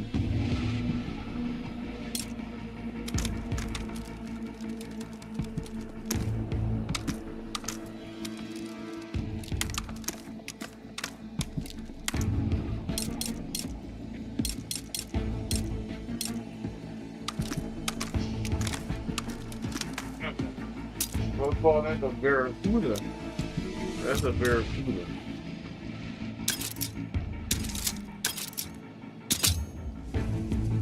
That's the desert storm desert barracuda. Oh, that's the desert storm barracuda, nigga. It's a barracuda, nigga.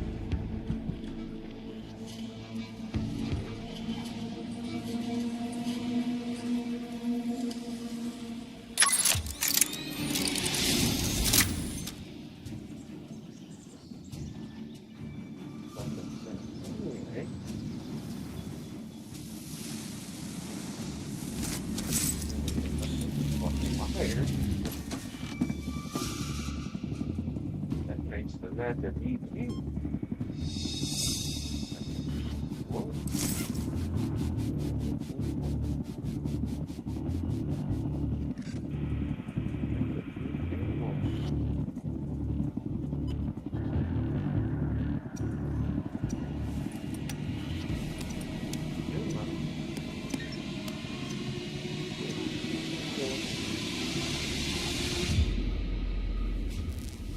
Listen, get in there and grind it out. We won't have time for detailed briefs.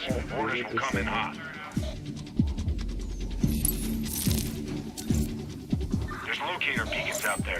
Grab as many as you can. Watch your six while they decrypt.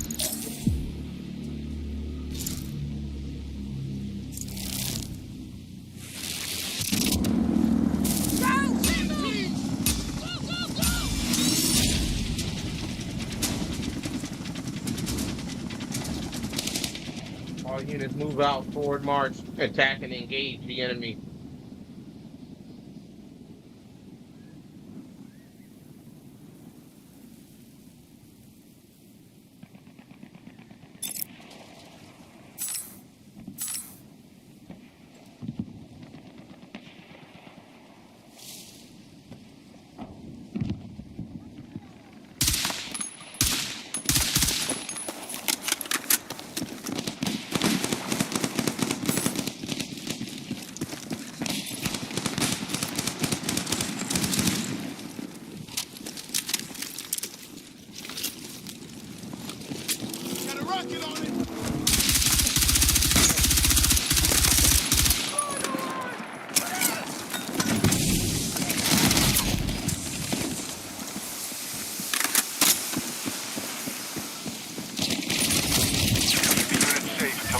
On this side.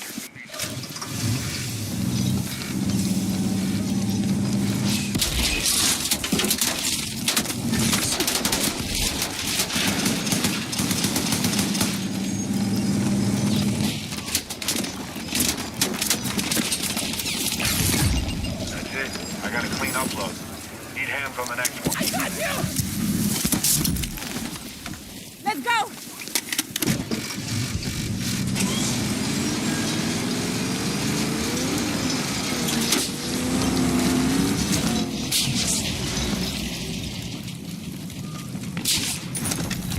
Protect that beacon until decrypt is done.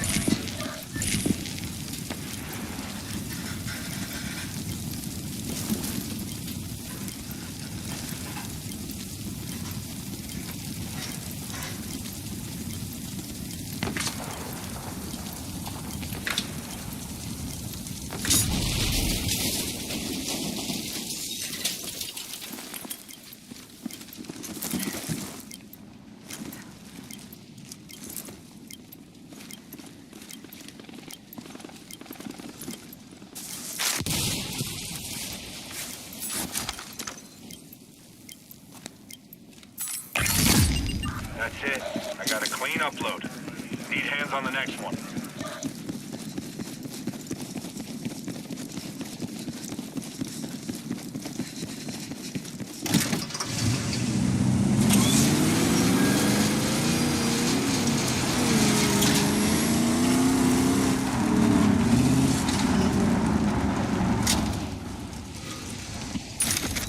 Stay alert. Don't let that thing fall into enemy hands.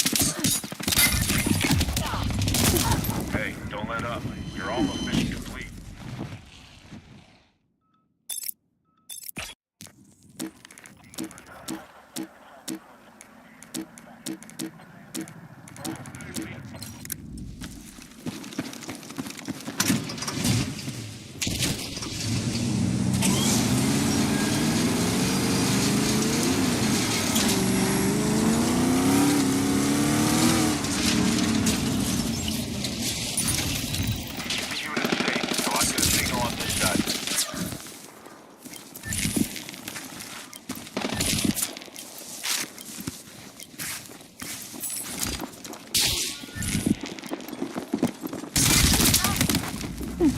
Man, where's the team at, bro?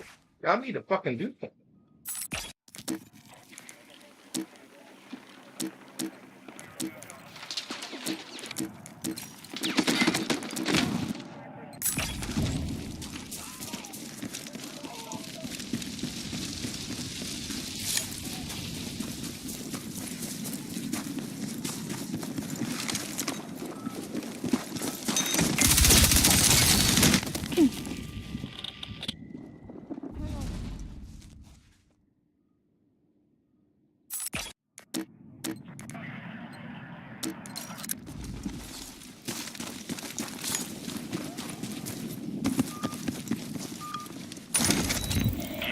Safe until I get a signal on this side.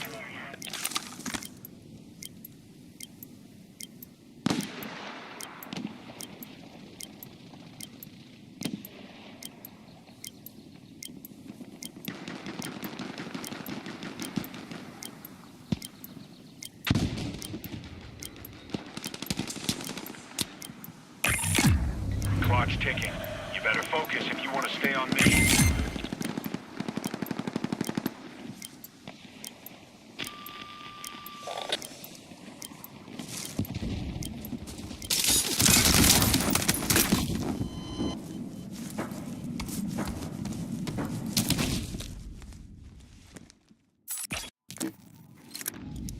Who's got rockets? Reference waypoint. Move there now.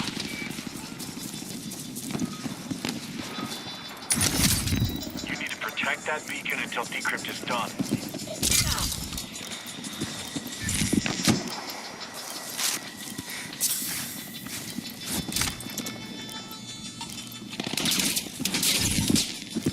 Let's rally on that RV point. Move. Decryption complete. Good job.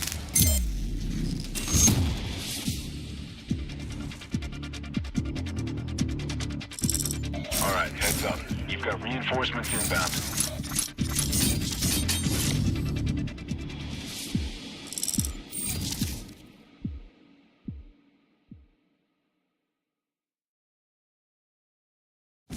Those beacons gave me a better view of the area. Good hustle.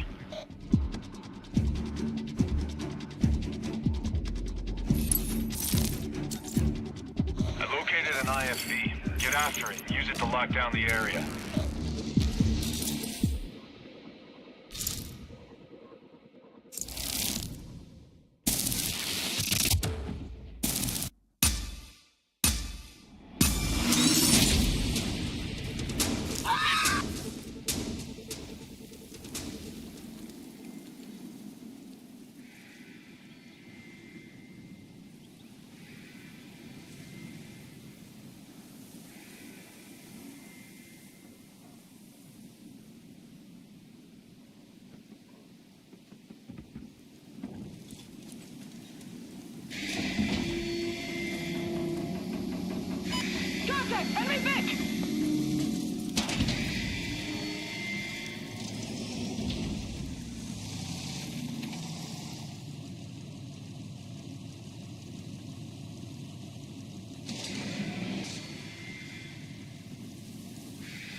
Make your way to that point.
Track down a new one.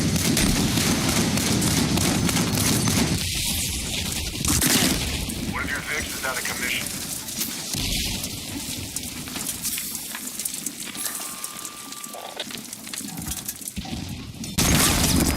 One of your Vicks is out of commission.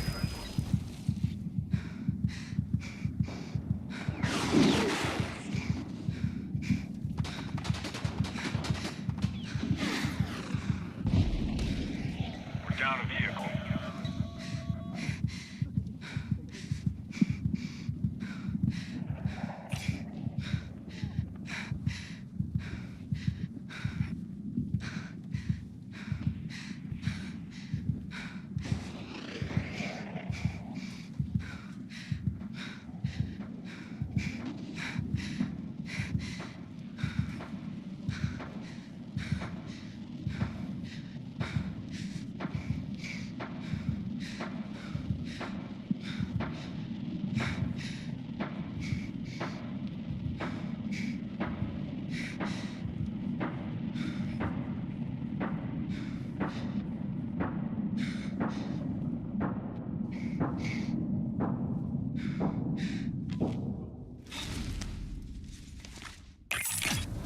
Time is running out and completing that mission. Let's go.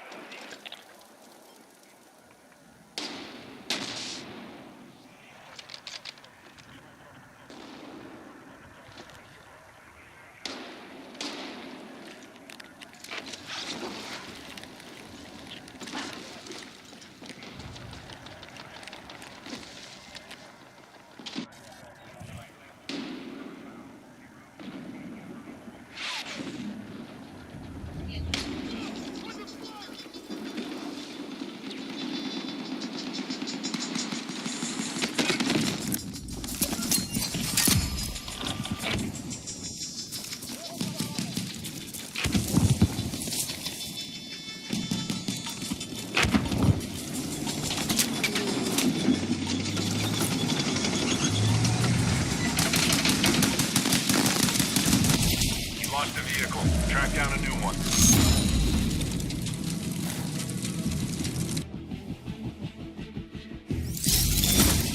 Sometimes your best isn't enough. It's just how it goes.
have to be in this for the long haul. Gear up and stand by for next steps.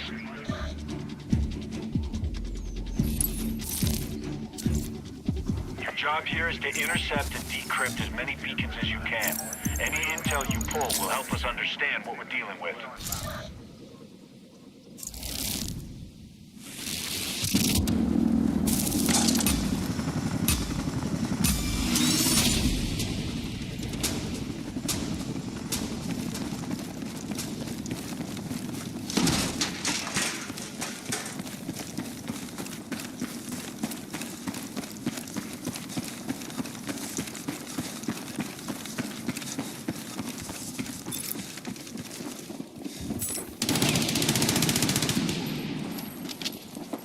Hostile down. Okay, I'm getting a beacon signal. Hold on to it while I sync info.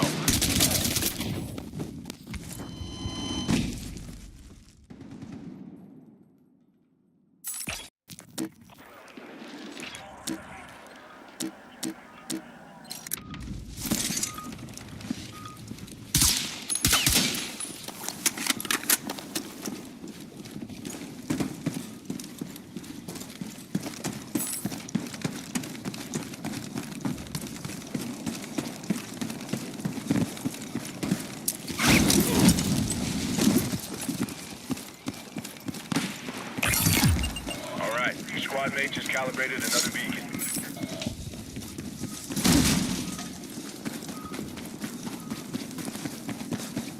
Let's rally on that RV point. Move. Keep the unit safe until I get a signal on this side.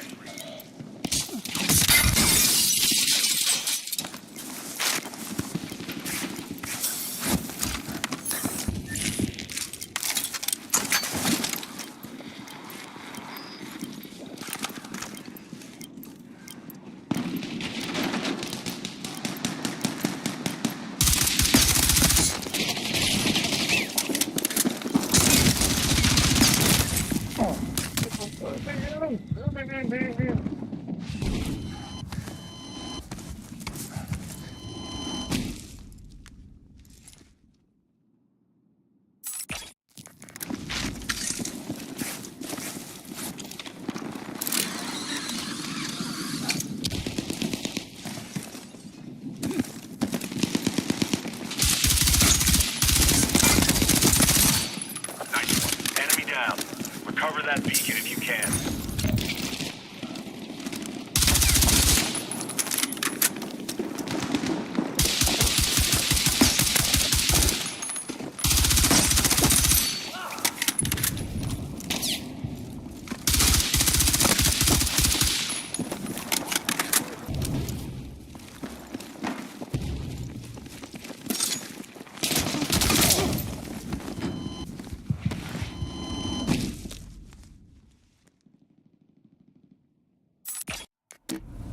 Don't let up. You're almost mission complete.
There's a vehicle over here.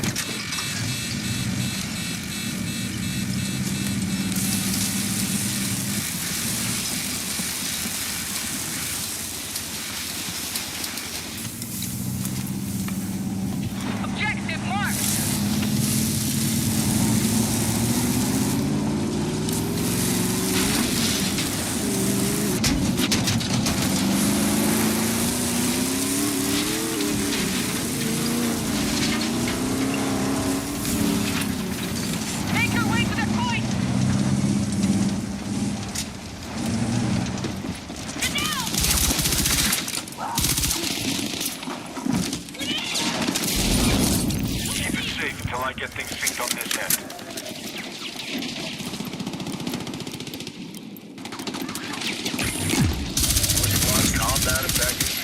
long to go now? Close it out.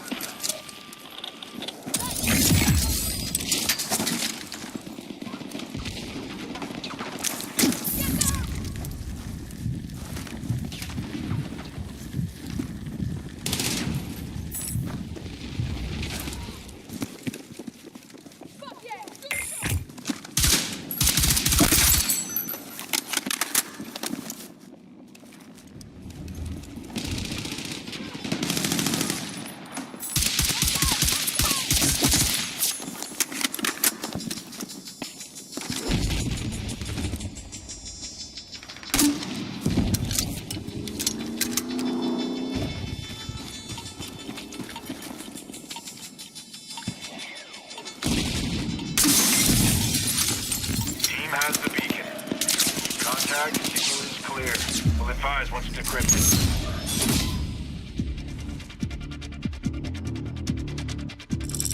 Alright, that was a bang-up job. Get prepped for a new mission.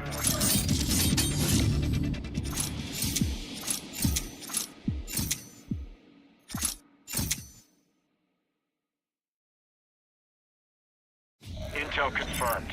Way to get it done.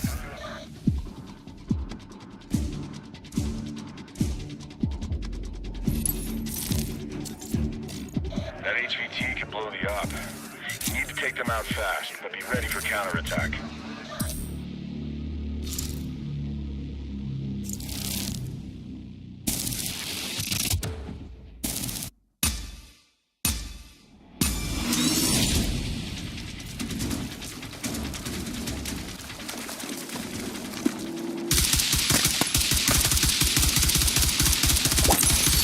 Target dropped. Watch your back.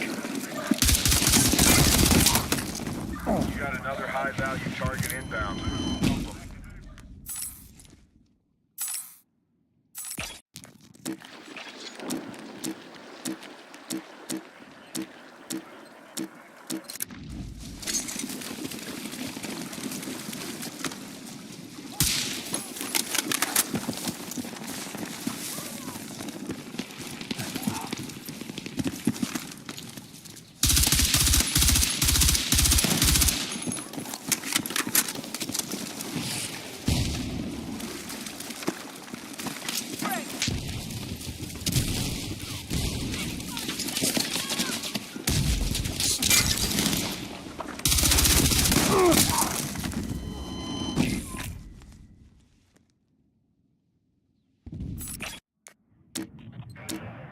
Another high-value target inbound. Dump him. New target. Track him down. You got another high-value target inbound. New target. Track him down.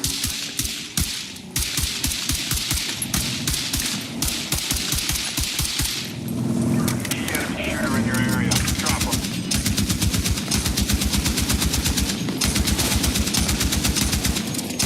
Got another high-value target inbound. Dump him. Another high-value target inbound. Dump him. Target. Track him down. You got another high-value target inbound.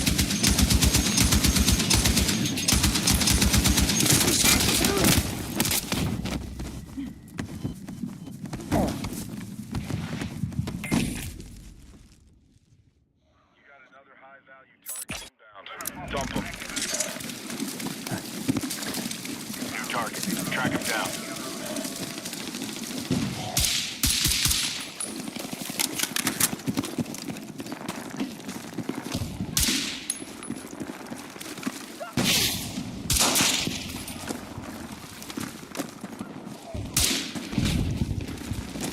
Key enemy shooter in your area. Drop him.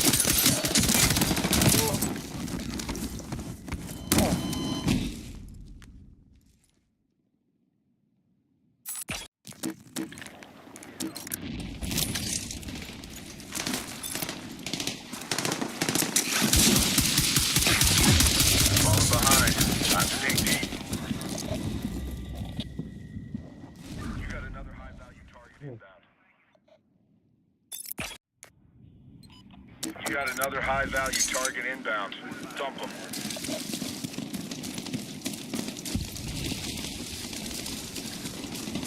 New target. Track him down.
High-value target inbound.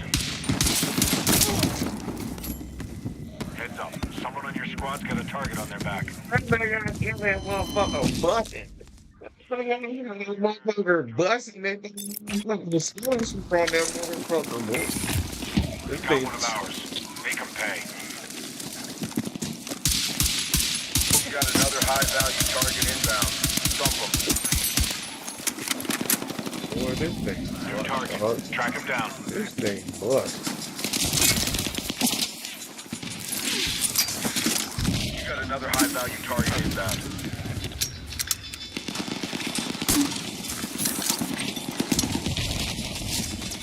New target. Track him down. Key enemy shooter in your area. Drop him.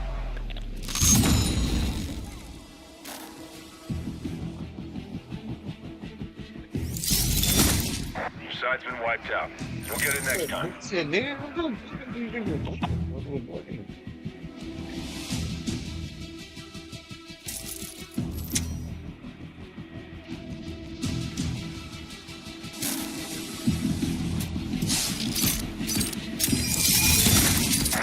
been wiped out. You'll get it next time.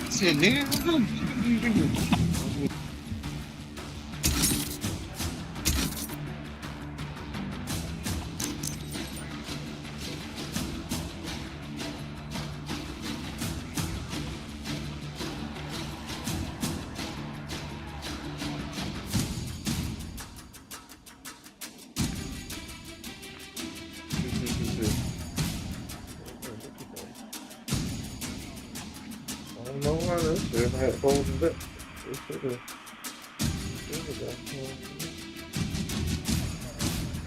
I'm fucking busting it down there, right?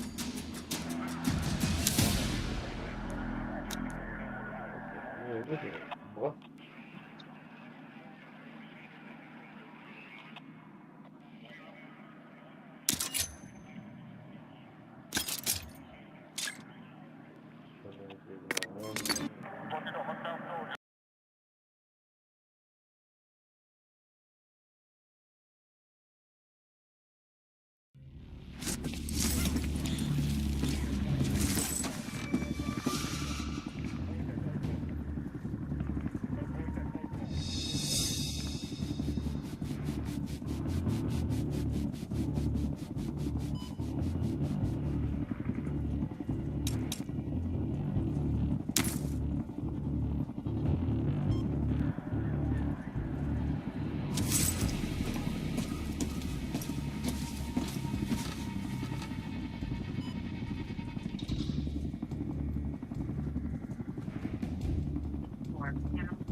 You have to be in this for the long haul. Now gear up and stand by for next steps.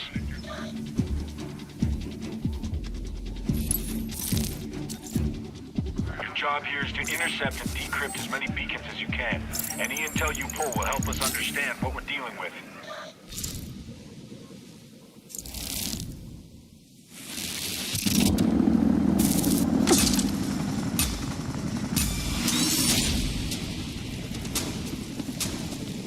Okay, boy, steady as you go. Saddle up.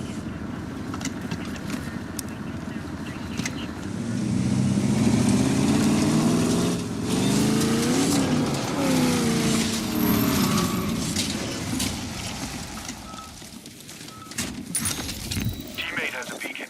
Watch their back while it sinks on my side. We'll advise. Contact.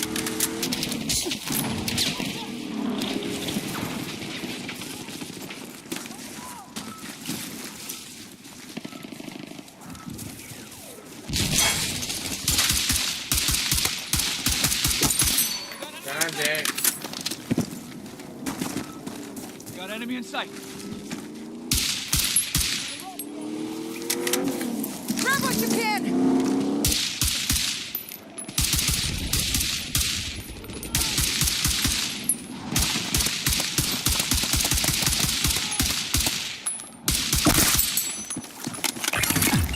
One of your teammates finished decryption. Good hustle. Grab what you can!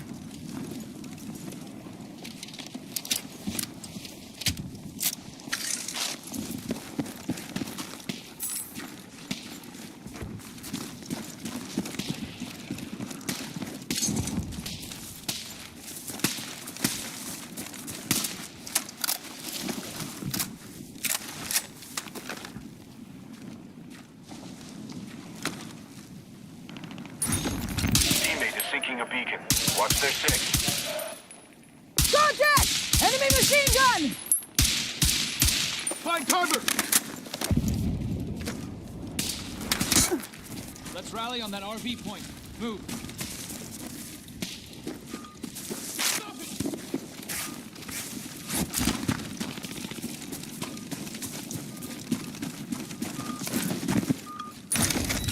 Keep that beacon safe until I get things synced on this end.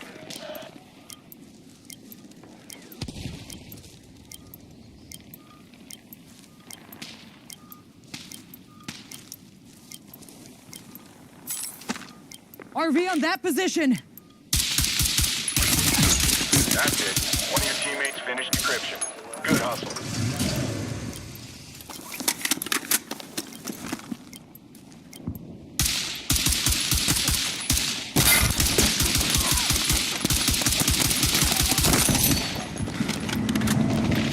Take what you can carry! Good work. Stay on mission and track down the next one.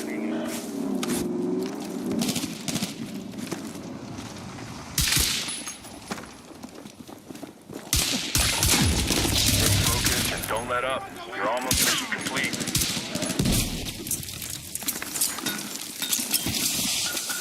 That waypoint.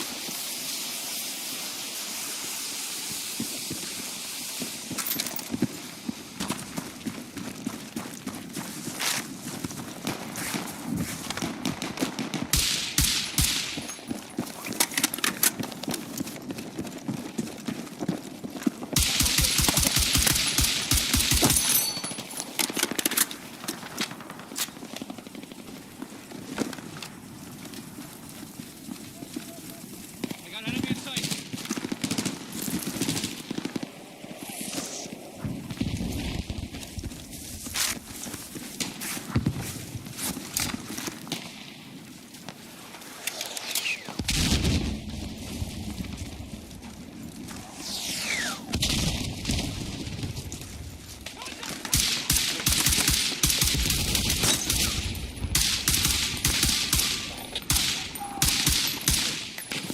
Contact! Hostile troops sighted!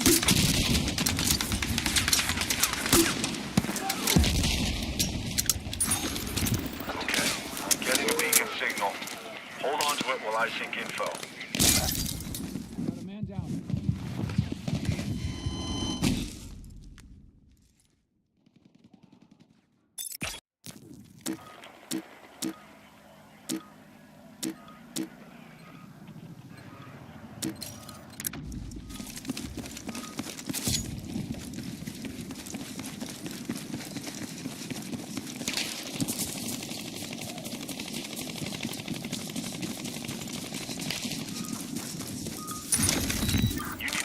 at that beacon until decrypt is done. Time is running out. Let's get this mission done.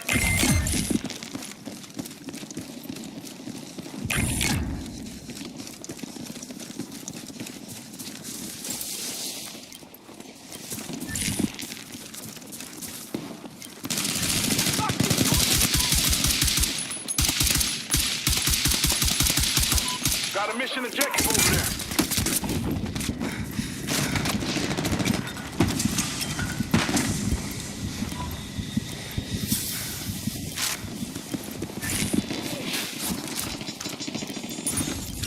Okay, I'm getting a beacon signal. Hold on to it while I sync info.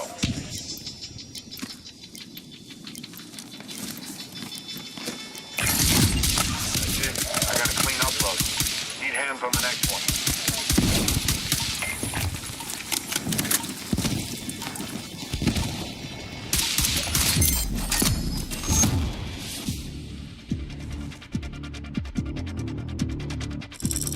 All right, heads up. You've got reinforcements inbound. Okay.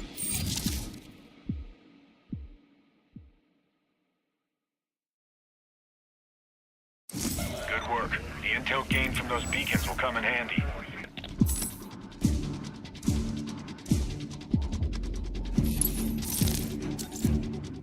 I located an IFV. Get after it. Use it to lock down the area.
Let's rally on that RV.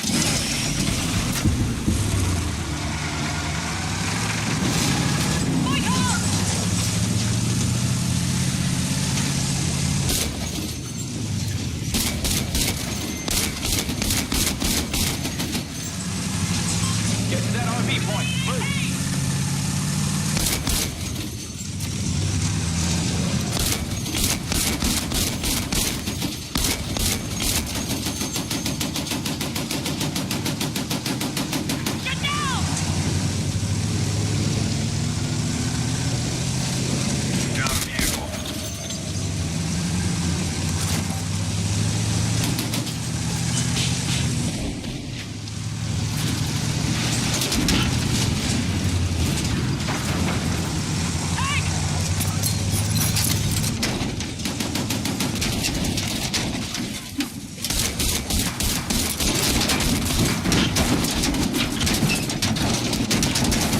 One of your fixes is out of commission.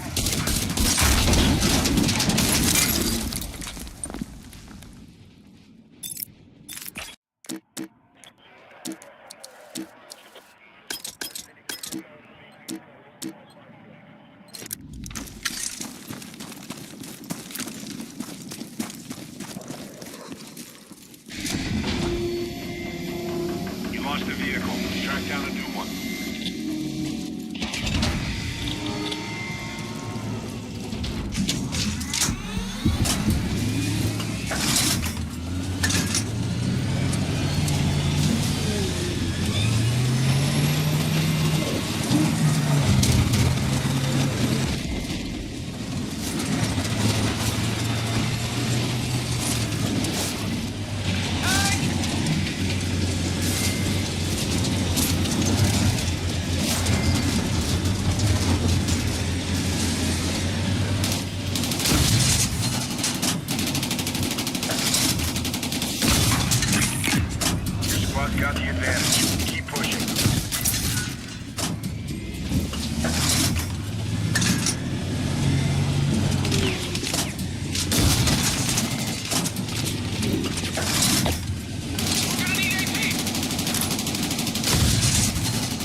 Keep kicking ass and taking names. You're almost there.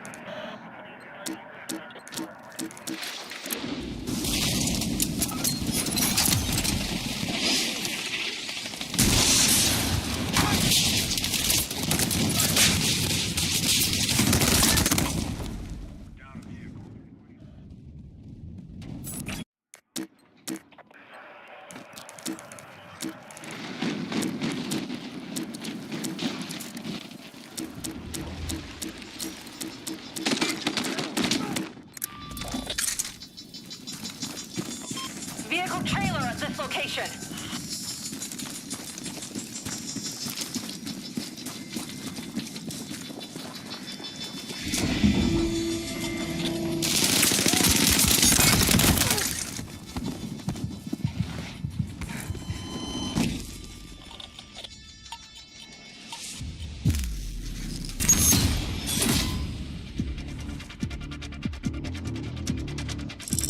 You've shown you've got what it takes to stay in this.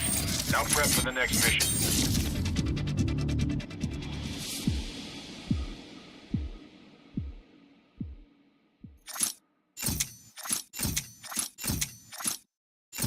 Solid work. Stay on top of them to hold the advantage.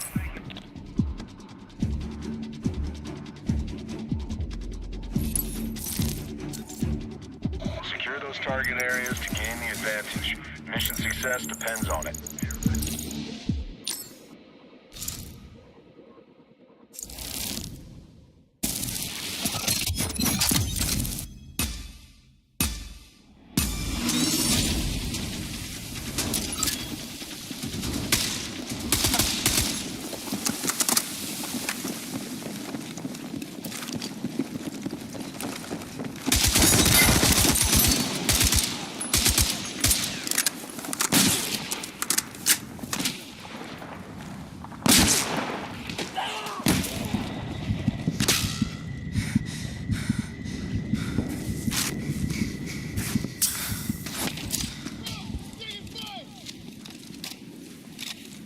Key area is nearly secured. Make sure to hold on to it.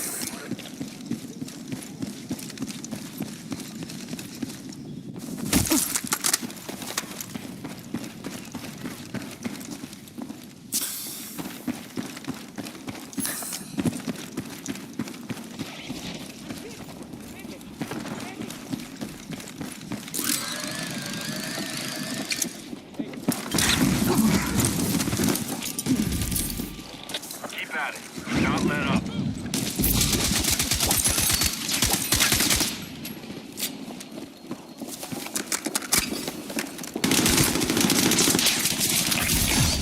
Good job. Another location is secured.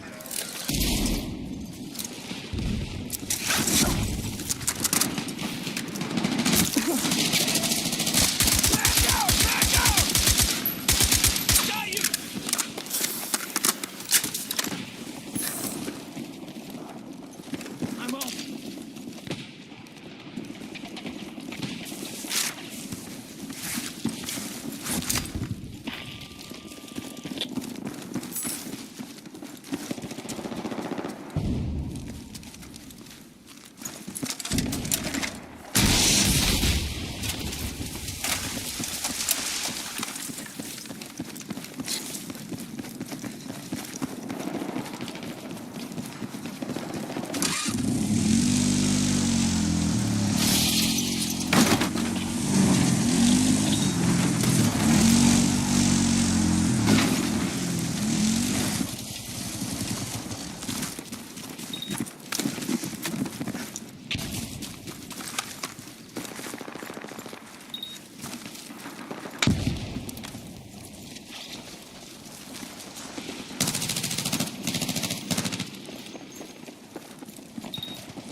You're almost mission complete.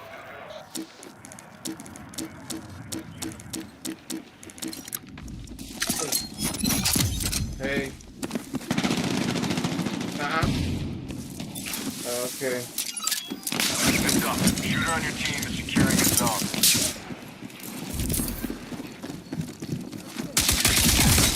Way to execute. A new zone locked down. I had to send that shit back. I had to send that back and get my little $60 back.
Hey, clock's ticking. You better focus if you want to stay on mission.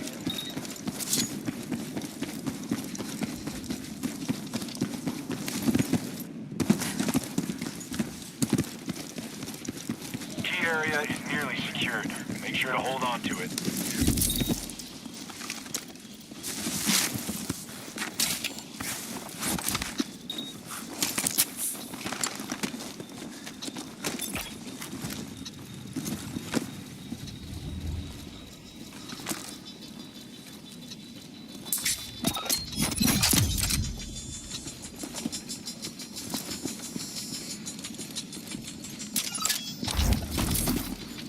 Hold that ground. Zone captured. Good work.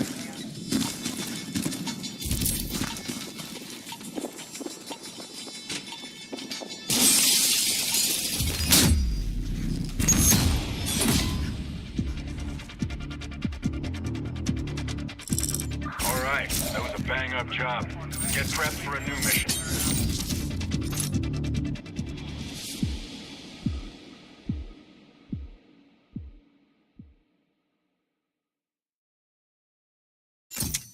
You pushed back the enemy and secured key locations.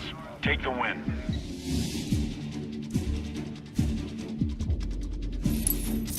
We gotta keep 2 out of the 5, 3 out of the 5. We need to figure out what the hell's been going on Once here. we got 3 out of 5, then we play defense. We got this.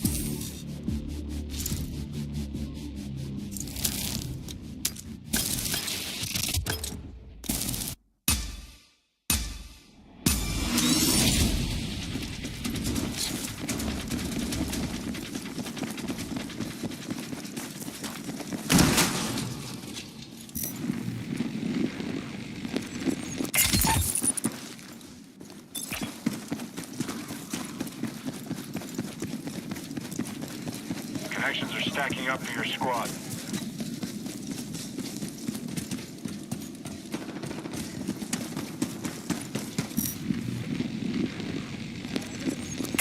Right, all units hold your position. Get to that RV point. Move.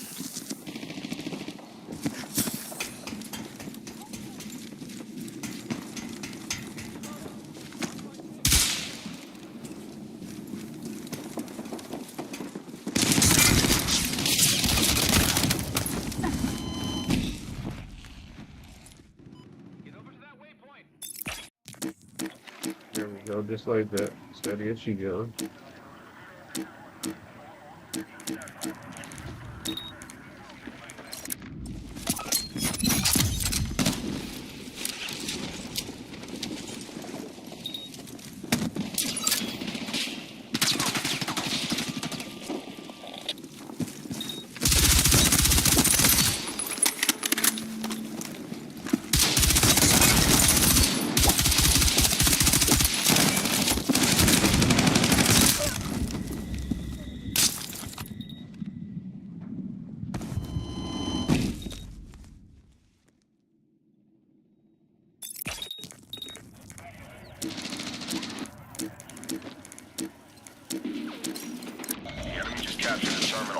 Step up your game.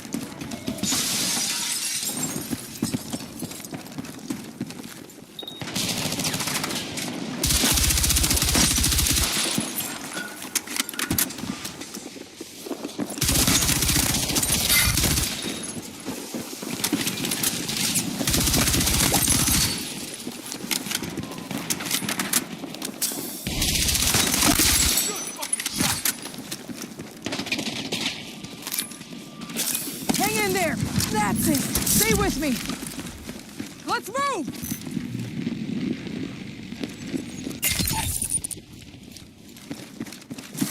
Grab what you can. Connection dropped. Get on it.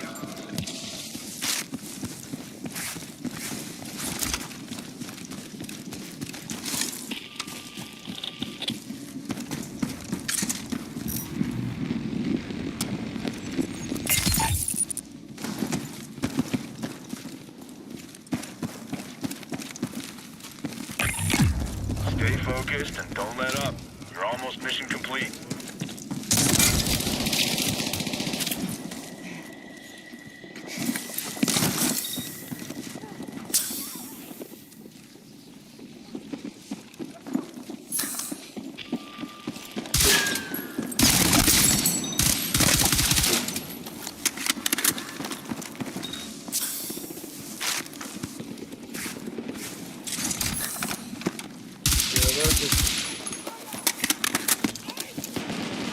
We can't order something, so we can make that.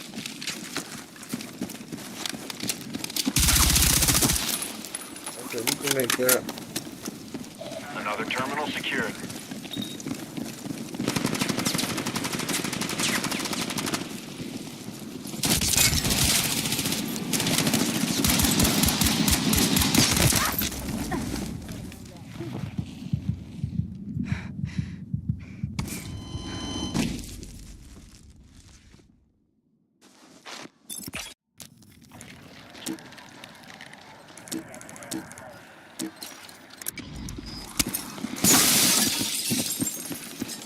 Someone knocked one of our terminals out of commission.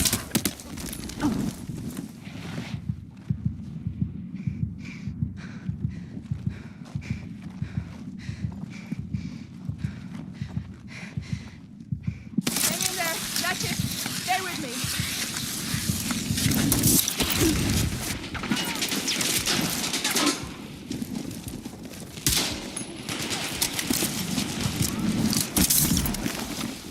Come on.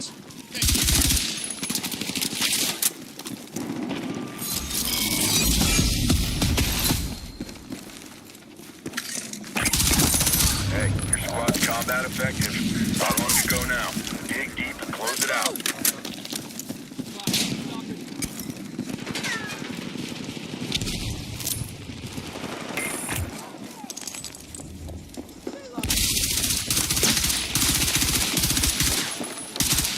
Hostiles took over one of the terminals.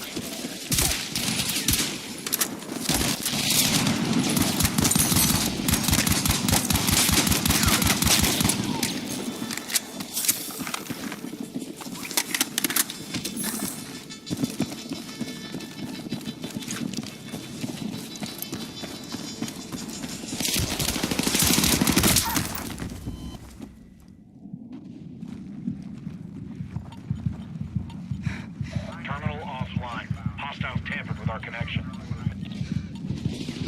I got you.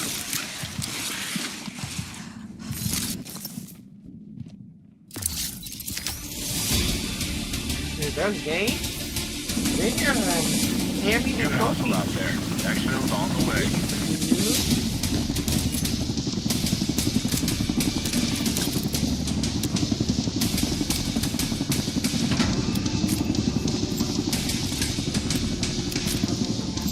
You've proven you're the best of the best.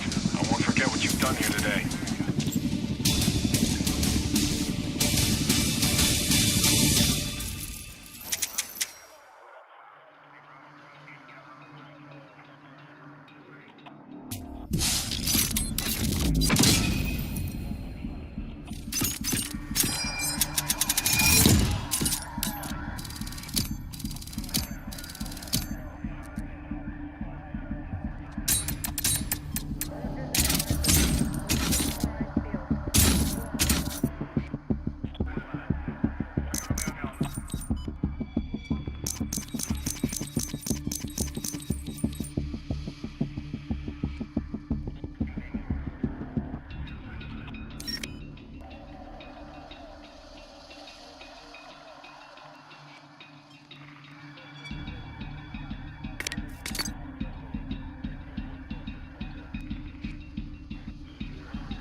have to be in this for the long haul. Now gear up and stand by for next steps.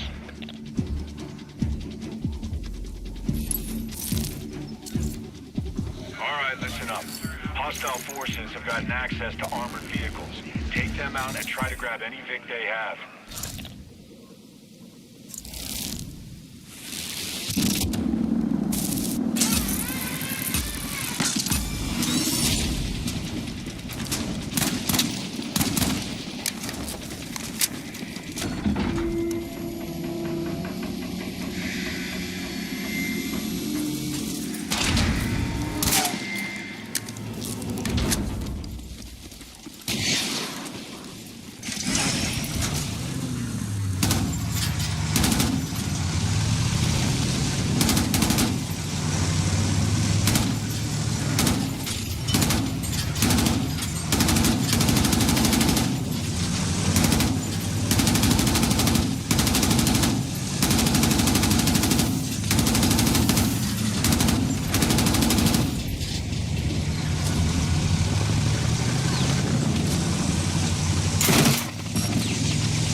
focused and don't let up. You're almost mission complete.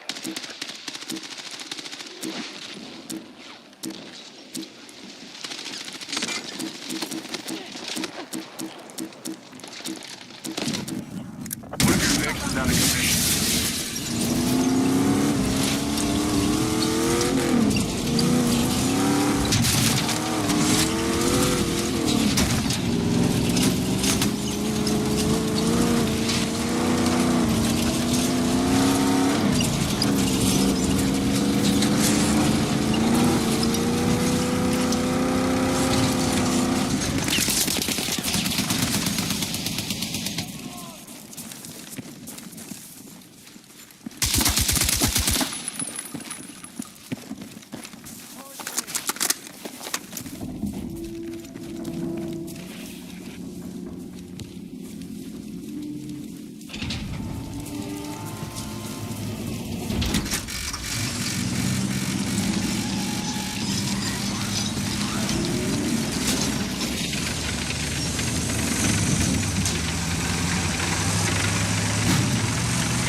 Down a vehicle.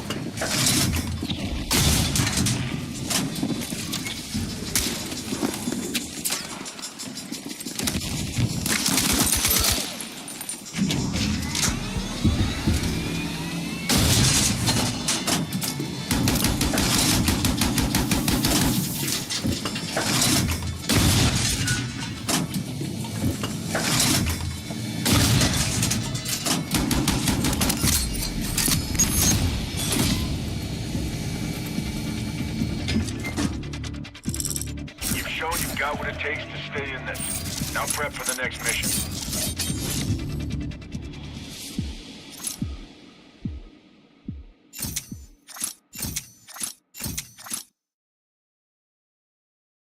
Good work. Stay dirty out there.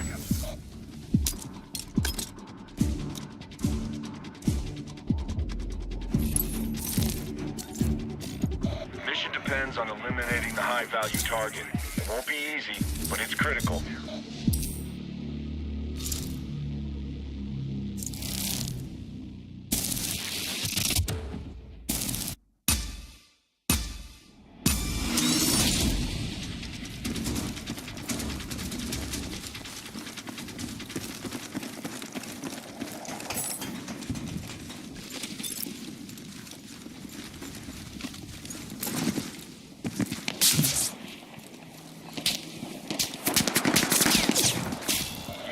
High-value target inbound.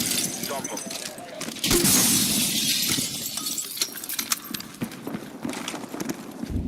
You got another high-value target inbound. New target. Track him down.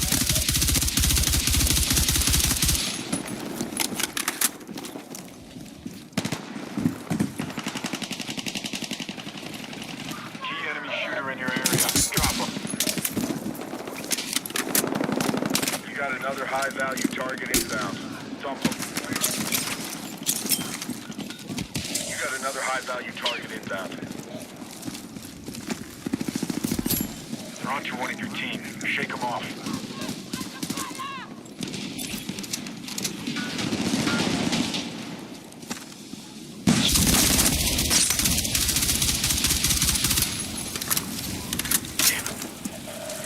Friendly down. Rally up and take it to him. Another high-value target inbound. Dump him. New target. Track him down. Track him down. You got another high-value target inbound. Dump him. You got another high-value target Get to that inbound. RV point. Move!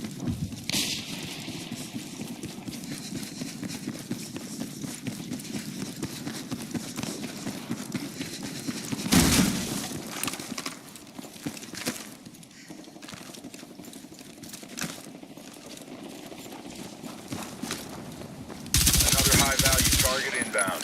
Dump him.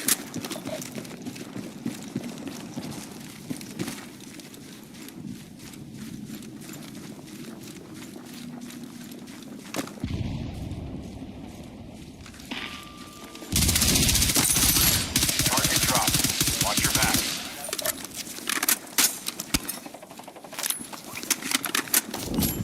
The enemy's gunning your teammate. Watch their six.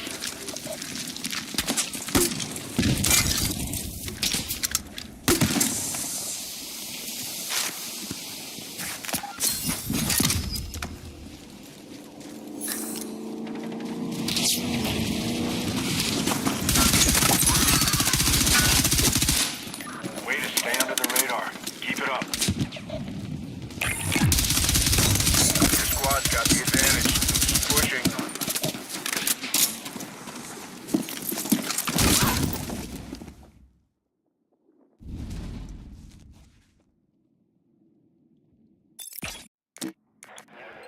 Ah,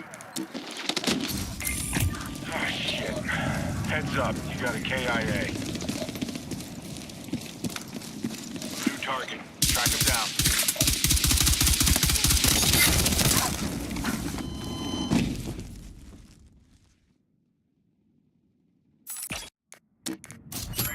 They're on one of your team. Shake them off.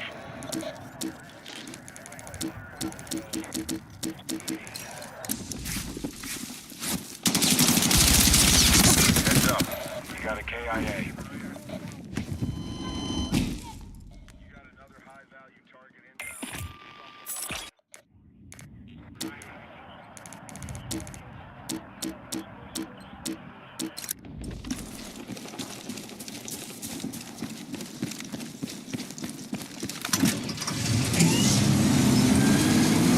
You got another high-value target inbound.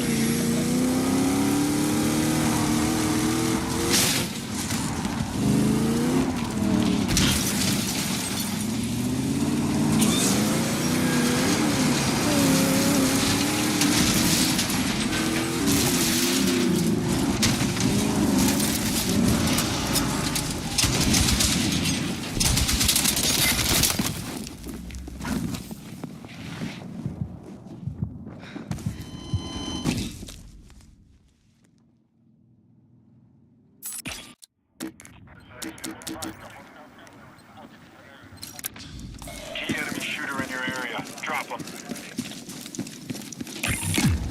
Time is running out. Let's get this mission done.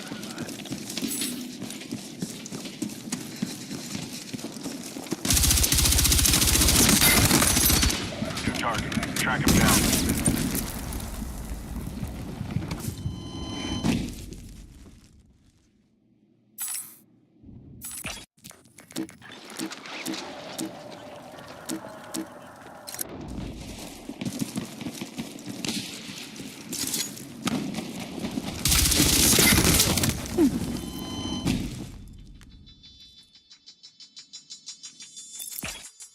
New target. Track him down.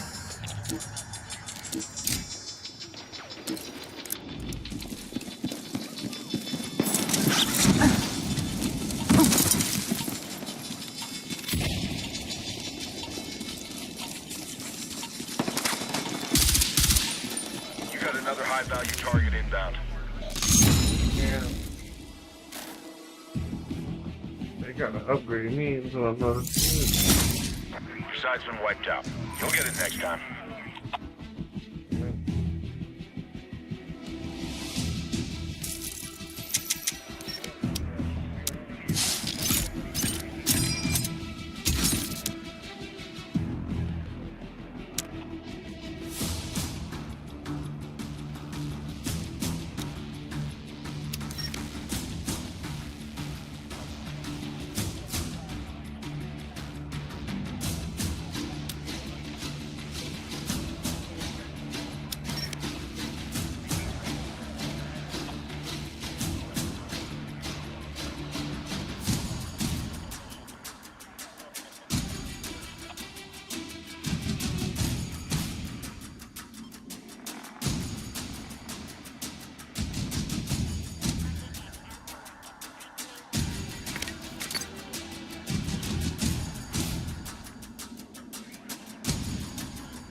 have to be in this for the long haul.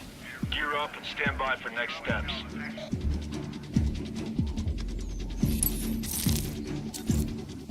I located an IFV. Get after it. Use it to lock down the area.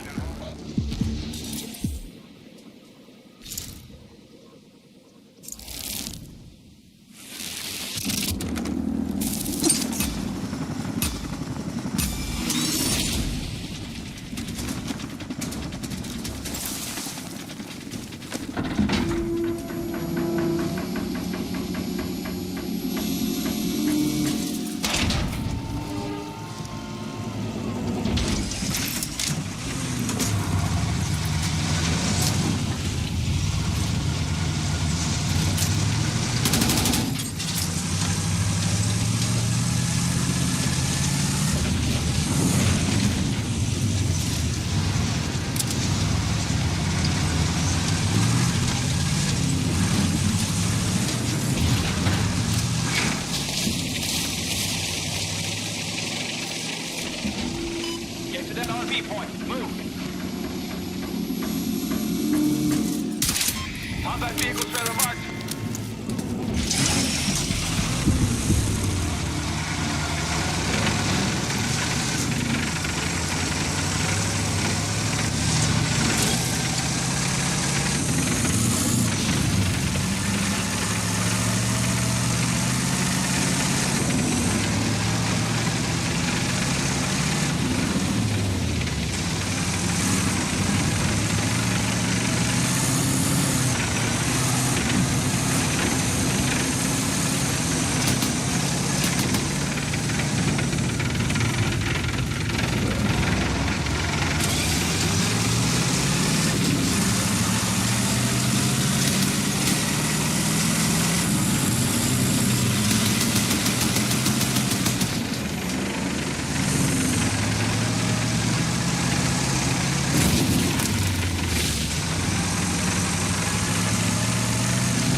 lost a vehicle. Track down a new one.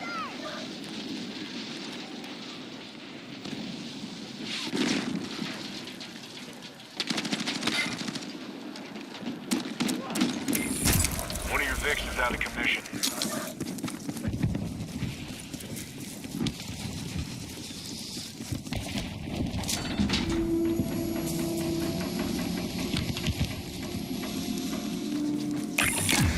Your squad's combat effective. Not long to go now. Dig deep and close it out.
You've shown you've got what it takes to stay in this. Now prep for the next mission.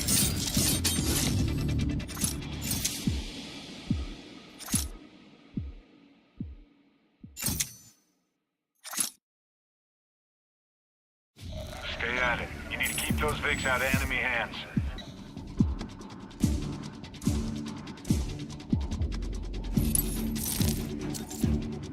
Listen up. Secure and decrypt any beacons you find. The data is pivotal to operations. Enemy contact is a given, so stay sharp.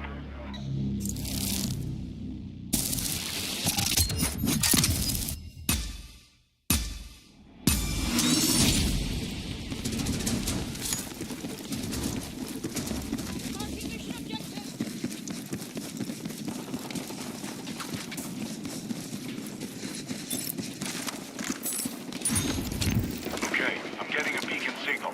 Hold on to it while I sink info.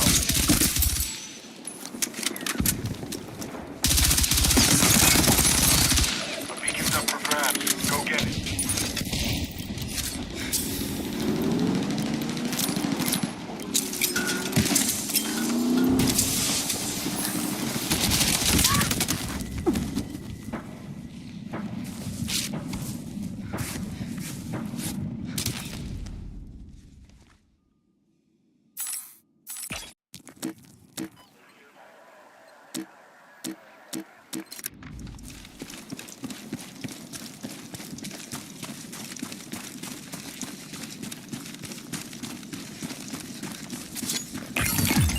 All right, your squad mate just calibrated another beacon.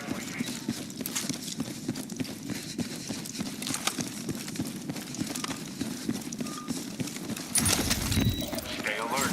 Don't let that thing fall into enemy hands.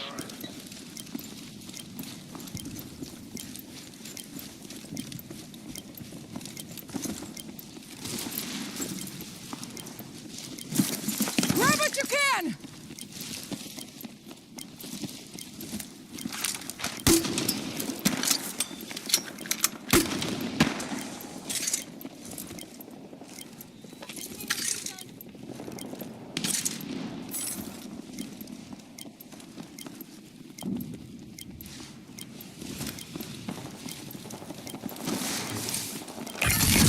That's it. I got a clean upload. Now need hands on the next one.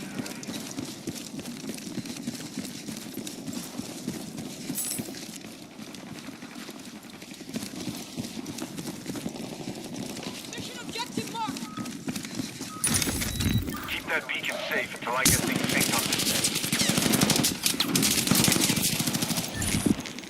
Get cover!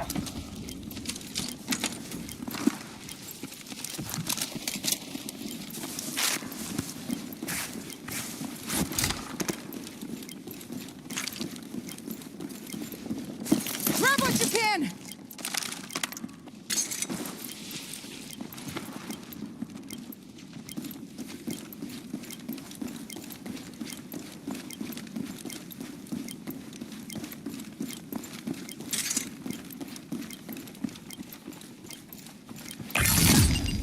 Mission complete. Good job.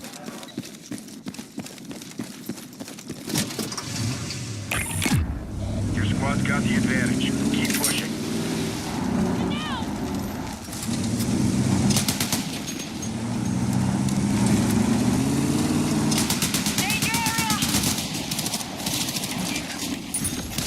Team has the beacon. Contact. Signal is clear. Advise once decrypted.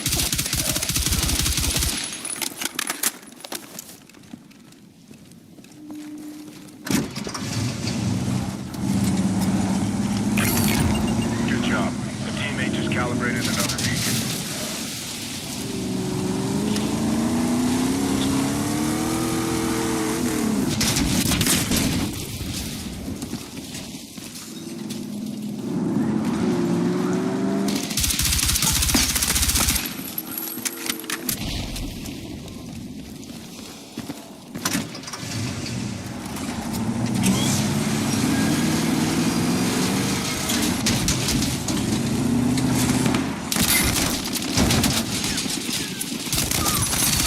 Heads up.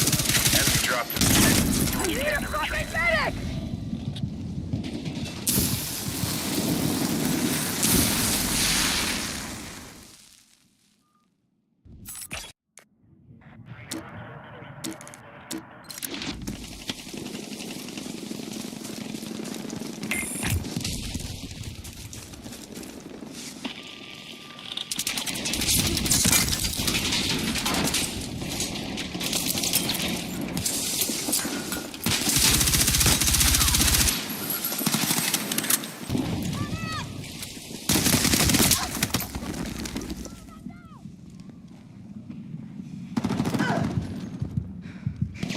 Hang in there. That's it. Stay with me.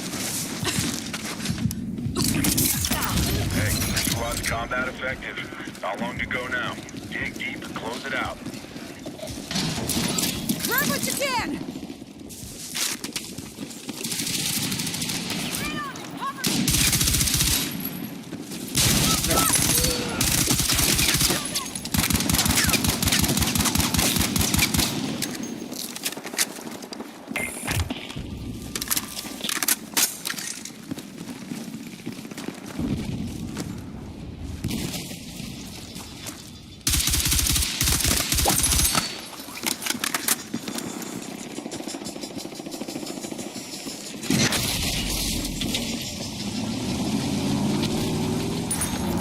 Your teammate has a beacon. Watch their back while it sticks on my side. Fine.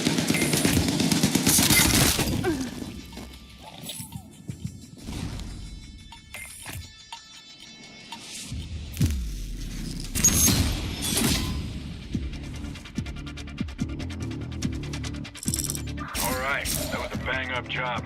Get prepped for a new mission.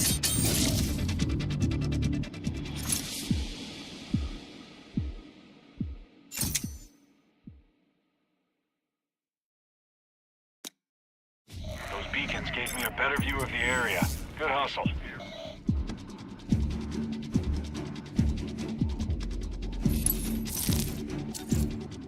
Keep it simple. Eliminate those other hitters. Anything less than success pulls you.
side's been wiped they out. put us out Don't get like hung that. up on it. Man, put us out.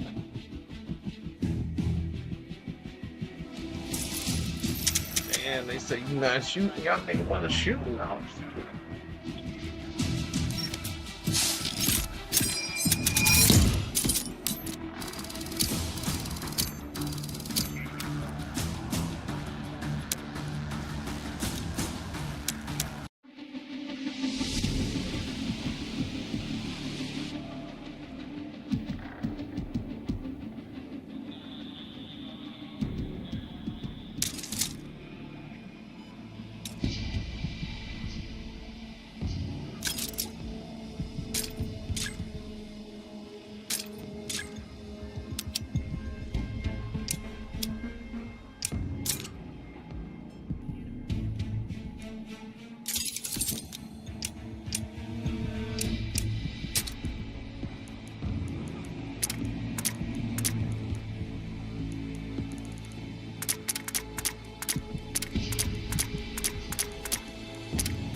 What you can carry.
tracking you outside the combat zone.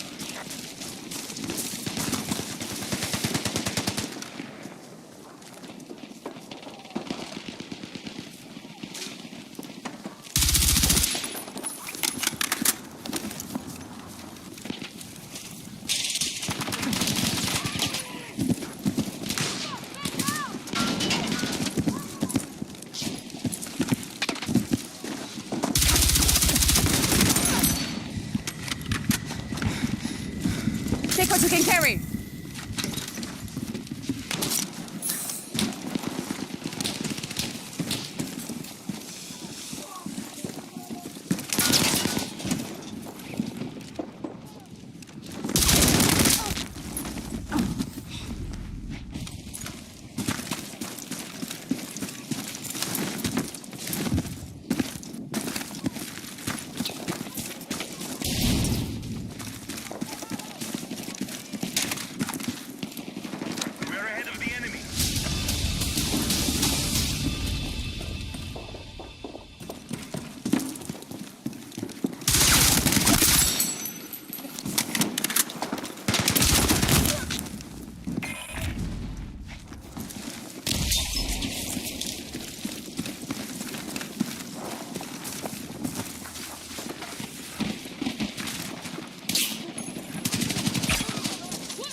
Anyone want me down?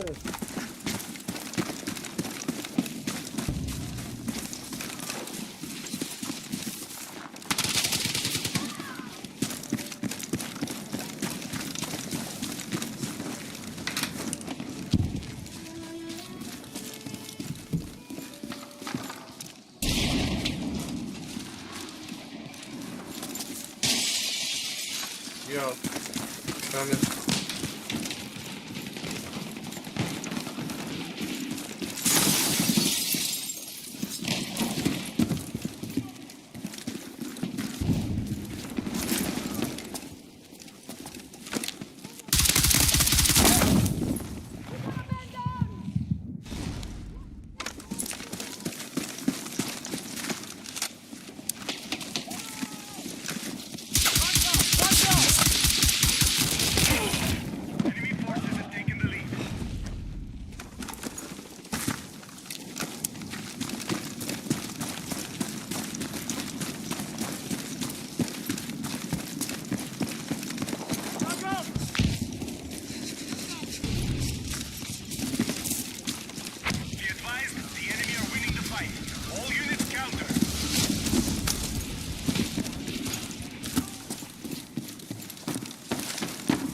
You gotta be all right.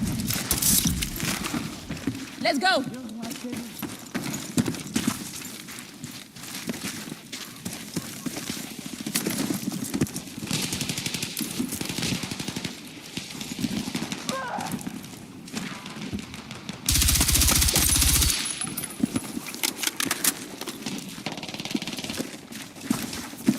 Take what you can carry.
Hostile targets confirmed.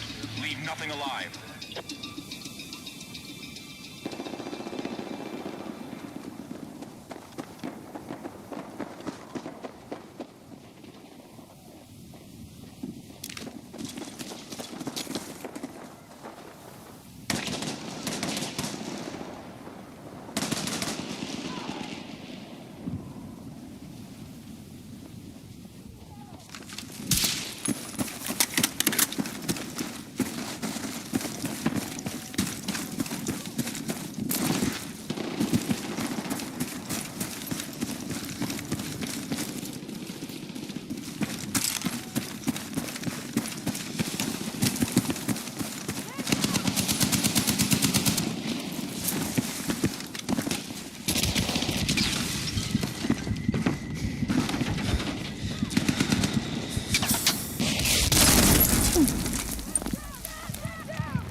Destroy all targets.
Hostile targets confirmed. Leave nothing alive.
sight. Let's go.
go.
Let's move!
Tracking you outside the combat zone.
I'm fucking hit me over!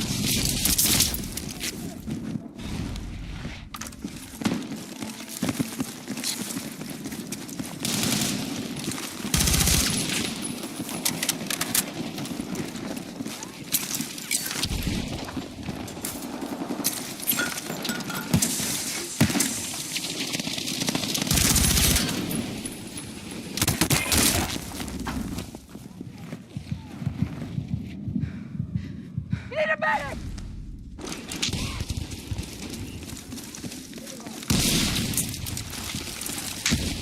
At the door!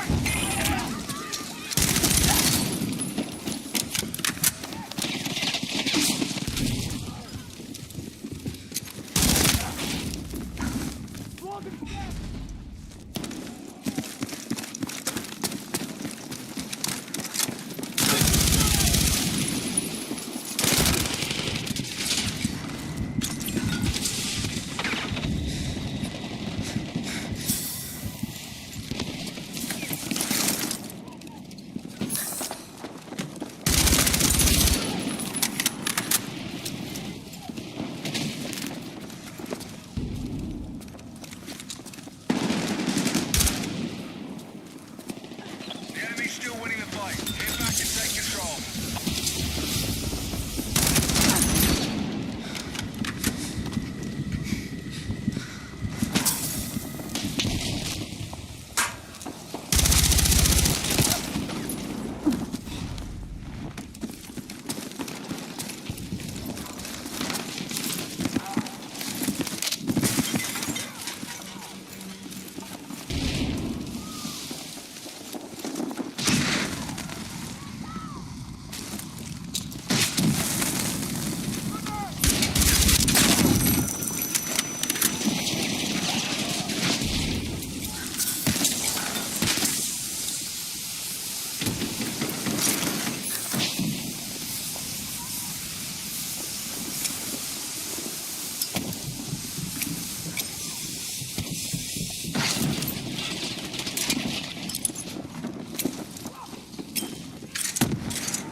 Oh shit!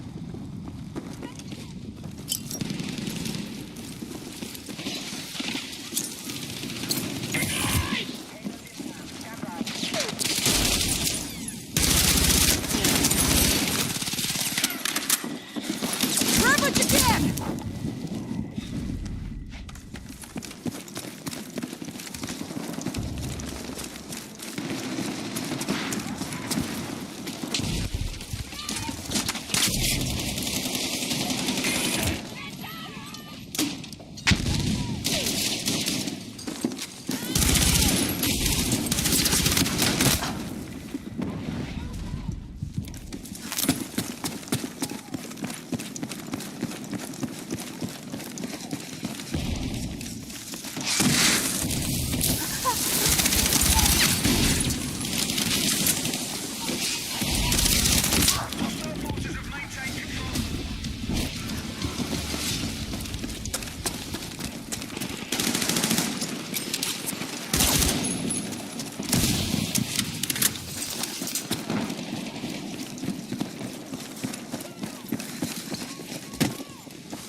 targets confirmed. Leave nothing alive. You guys have mics?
I'm reviving you. Okay, guess I'm not.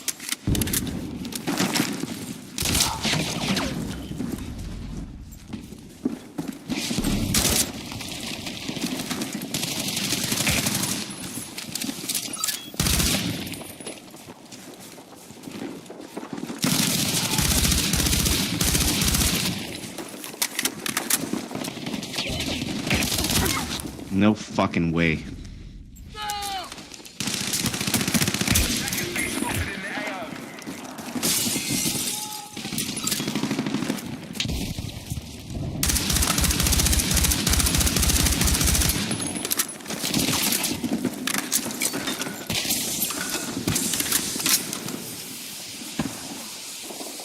Fucking pussy.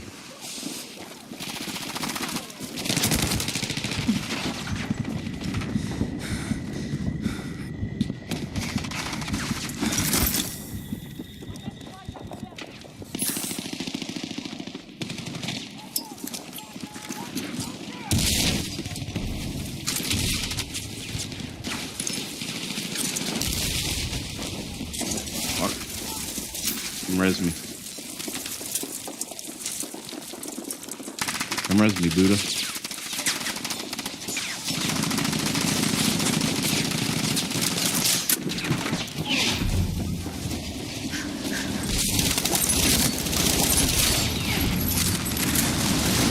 Dude, don't be fucking support if you're gonna play like a retard.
You guys suck, man. Fucking 2 and 7. Let's go. Fuck.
God damn, dude. If I had one good teammate, we would have fucking won.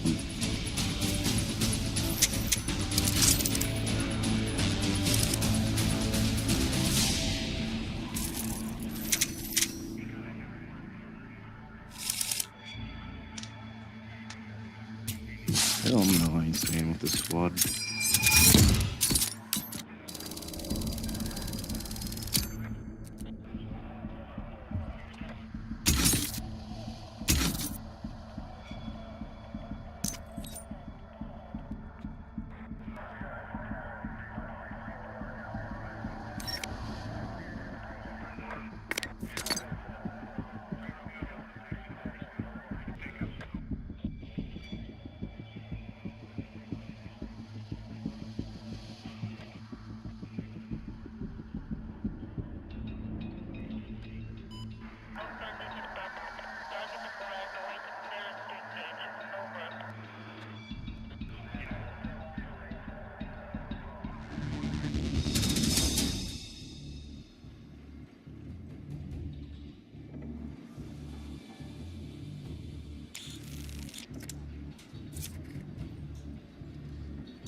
Targets confirmed. Leave nothing alive.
what you can!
Take what you can carry.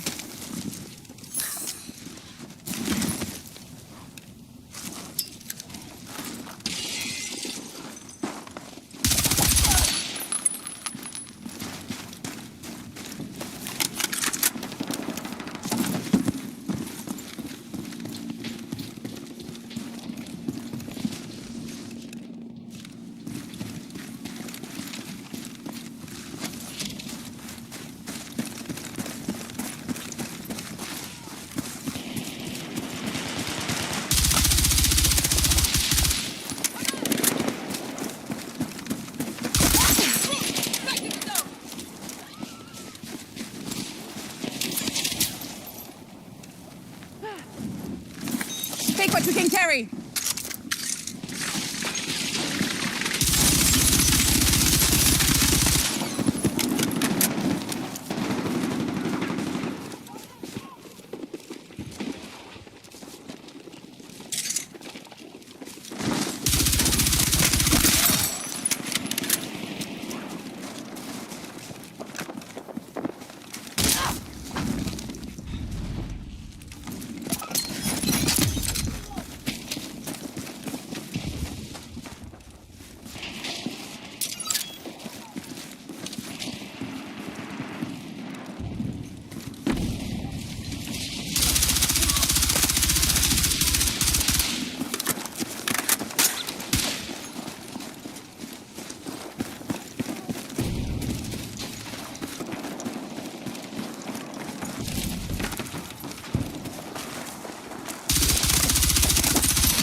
Forces are still controlling the fight.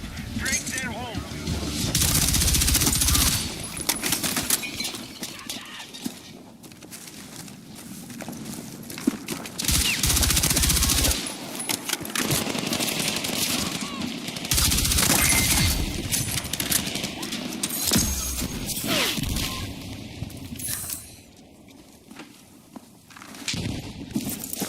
you can.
Take what you can carry.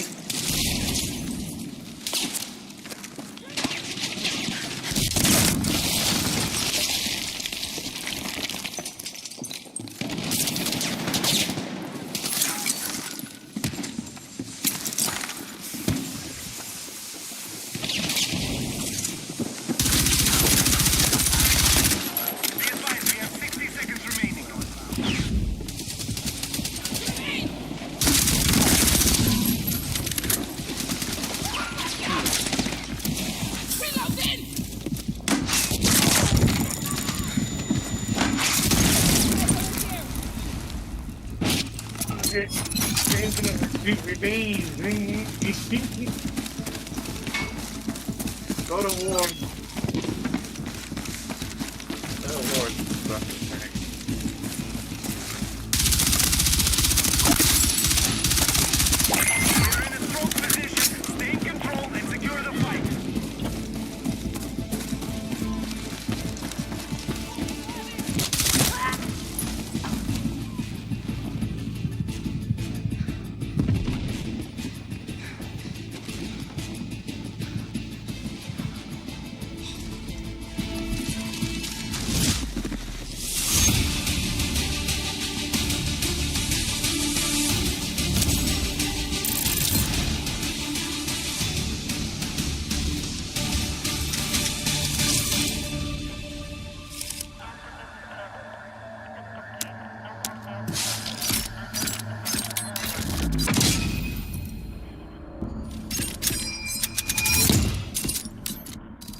Hostile targets are present.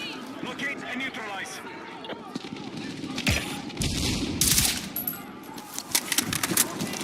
Okay, here we go.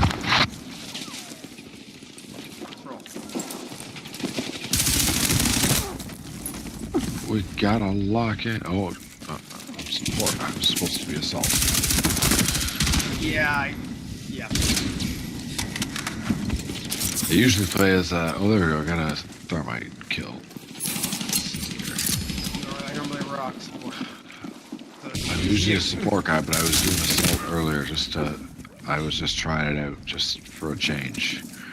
Yeah, So my let's try see rock how is just for support deathmatch only though.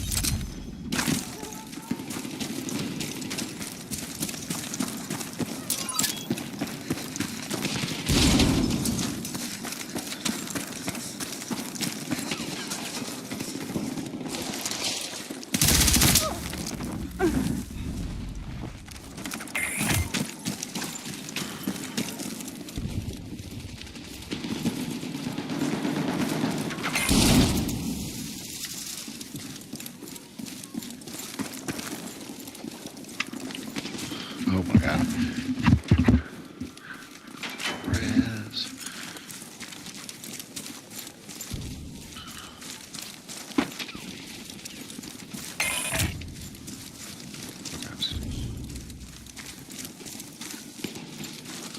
Okay, I was sold that. I had to switch. I was doing good with that earlier.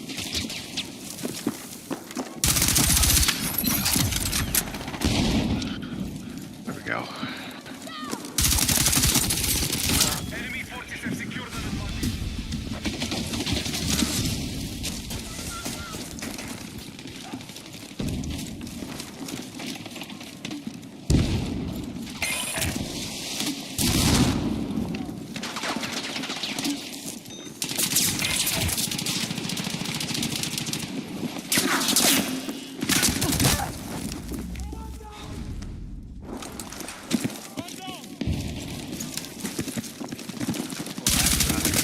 Anyone.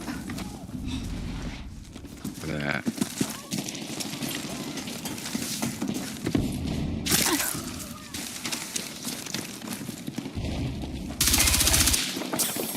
That thing spawning inside Jib's face does not look pretty. Creepy eyes behind.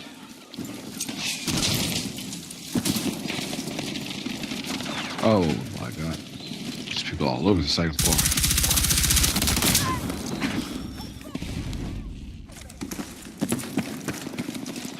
Never.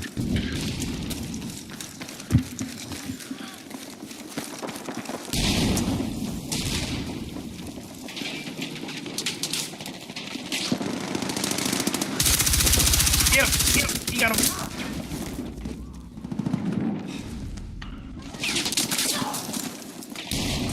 Oh, my hero. Gotcha. Okay, let's see if we can stick together here. Yeah, I did his best.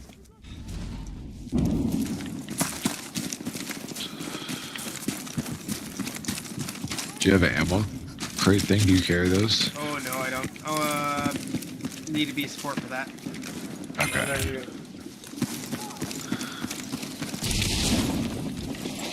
Down below. Oh my god. On top of him. Oh, we killed a few. 20 kill streak. Put me into second place. What the heck? I only got 3 kills.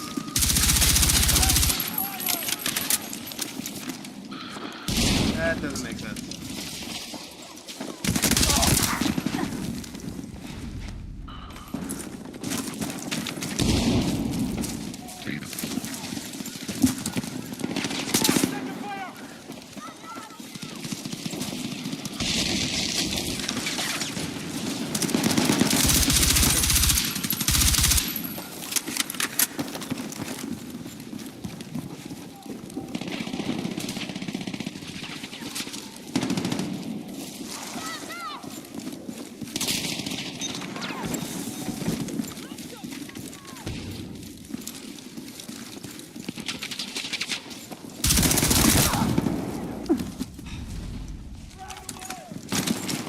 Oh my. Oh my god. Violator there. Yep.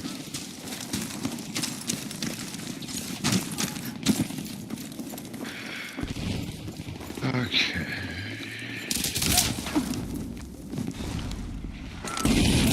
Oh my god. Sounds orange.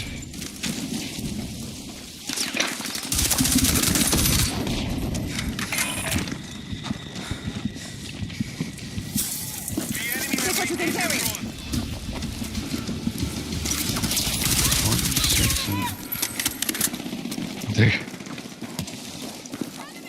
The top 3 have not been killed.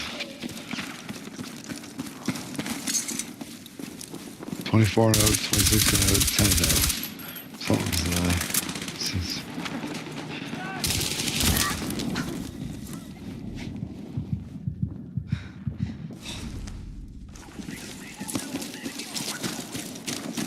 The guy just did some dirty Call of Duty moves. Number 1 on their team.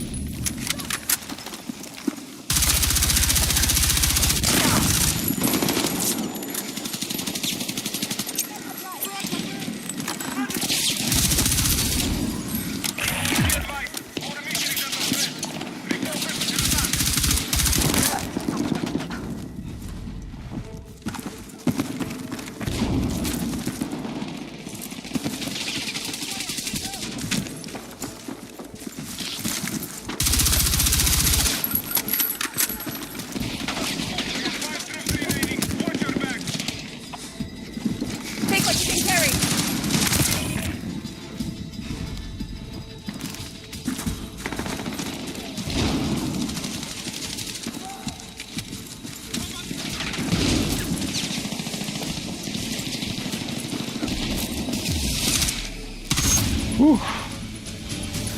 Oh my goodness. That was rough. Look at their scores at the top though. They were 5 and 11. 4 and 13. We get 31 and 2, 21 death. Yeah, you kept 27 and 1. Demolished us.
Strike team, you're clear to engage. Eliminate all targets.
Strike team, you're clear to engage. Eliminate all targets.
what you can!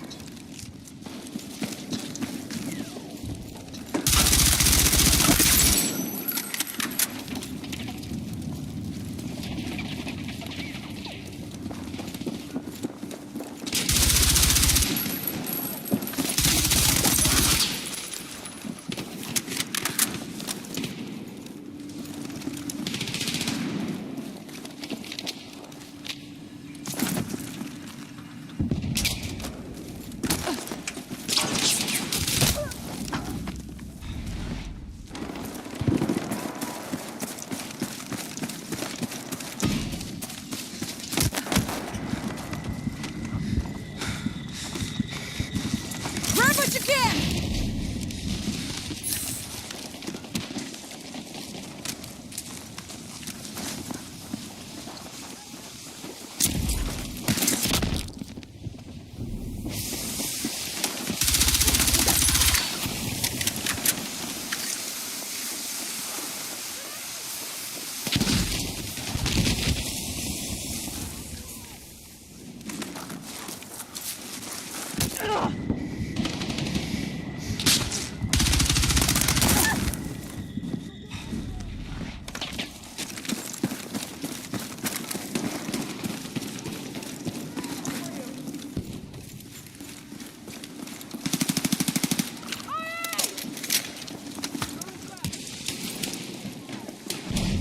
The battle is still being controlled by the enemy.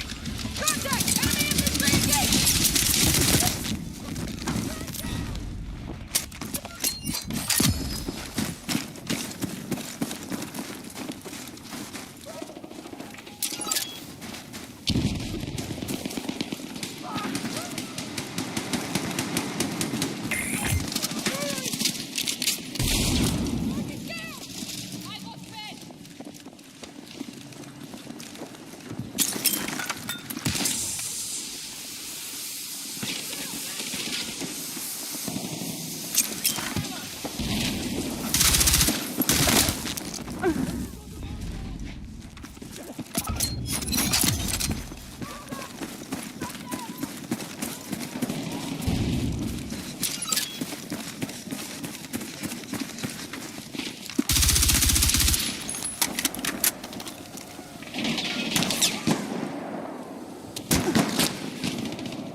Take what you can carry!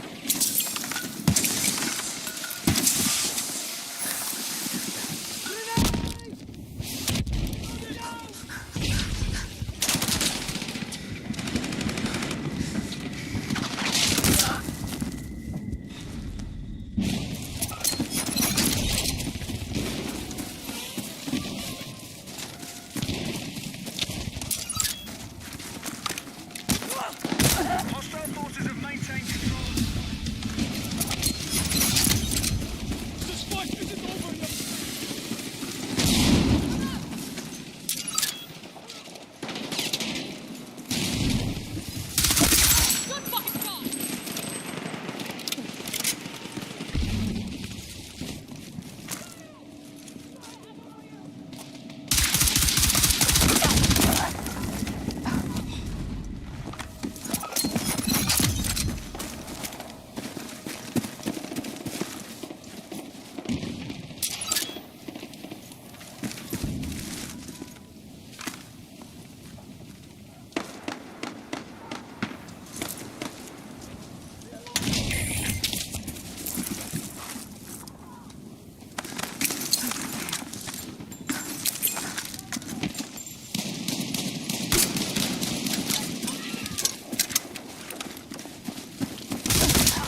you can!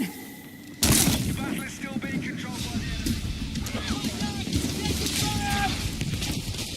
We need to turn the tide! Come on!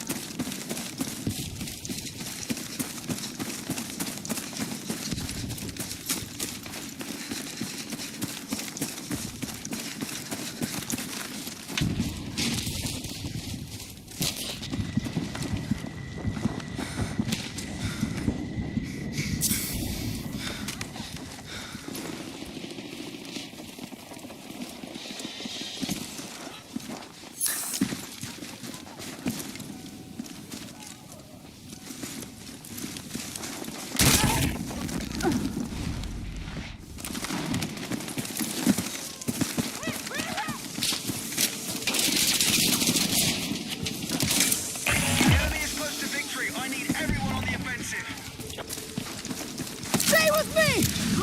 Get the fuck out of here! Come on!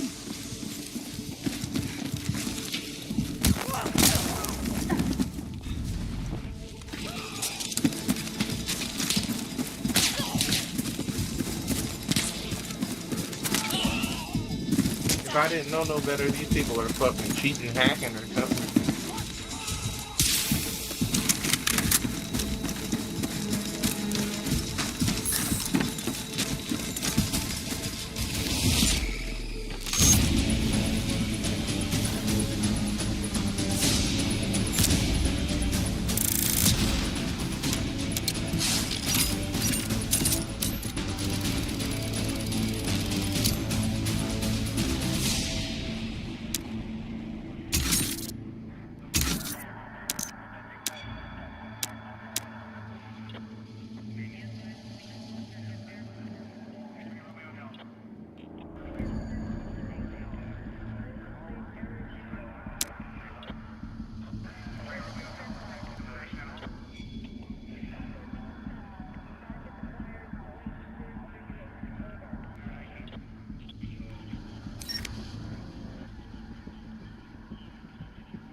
Fuck.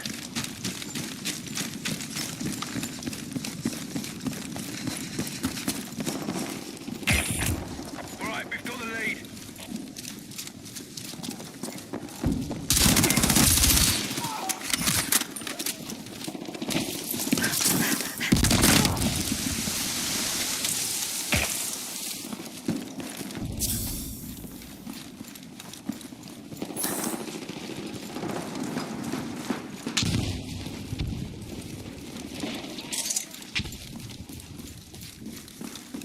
Be advised, enemy forces are winning this fight.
Oh, the second one. It's always the second one.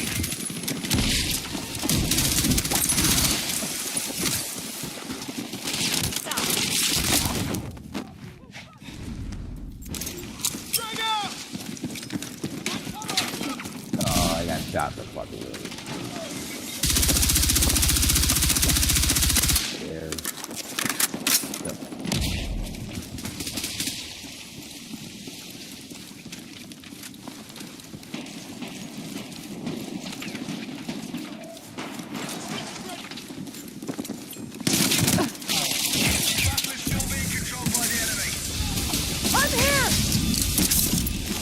Whoa, they're all on the street over here.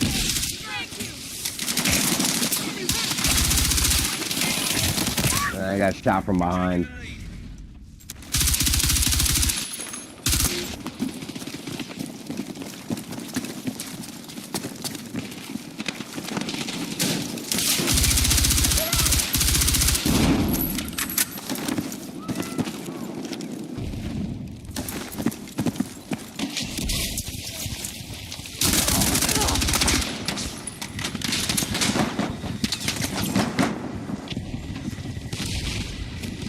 Grab what you can!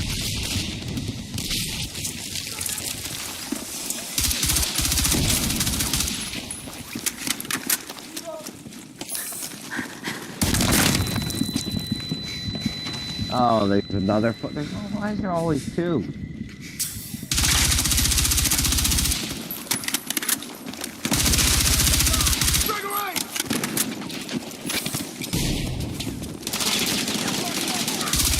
He's up top like a fucking bitch.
Taking carry.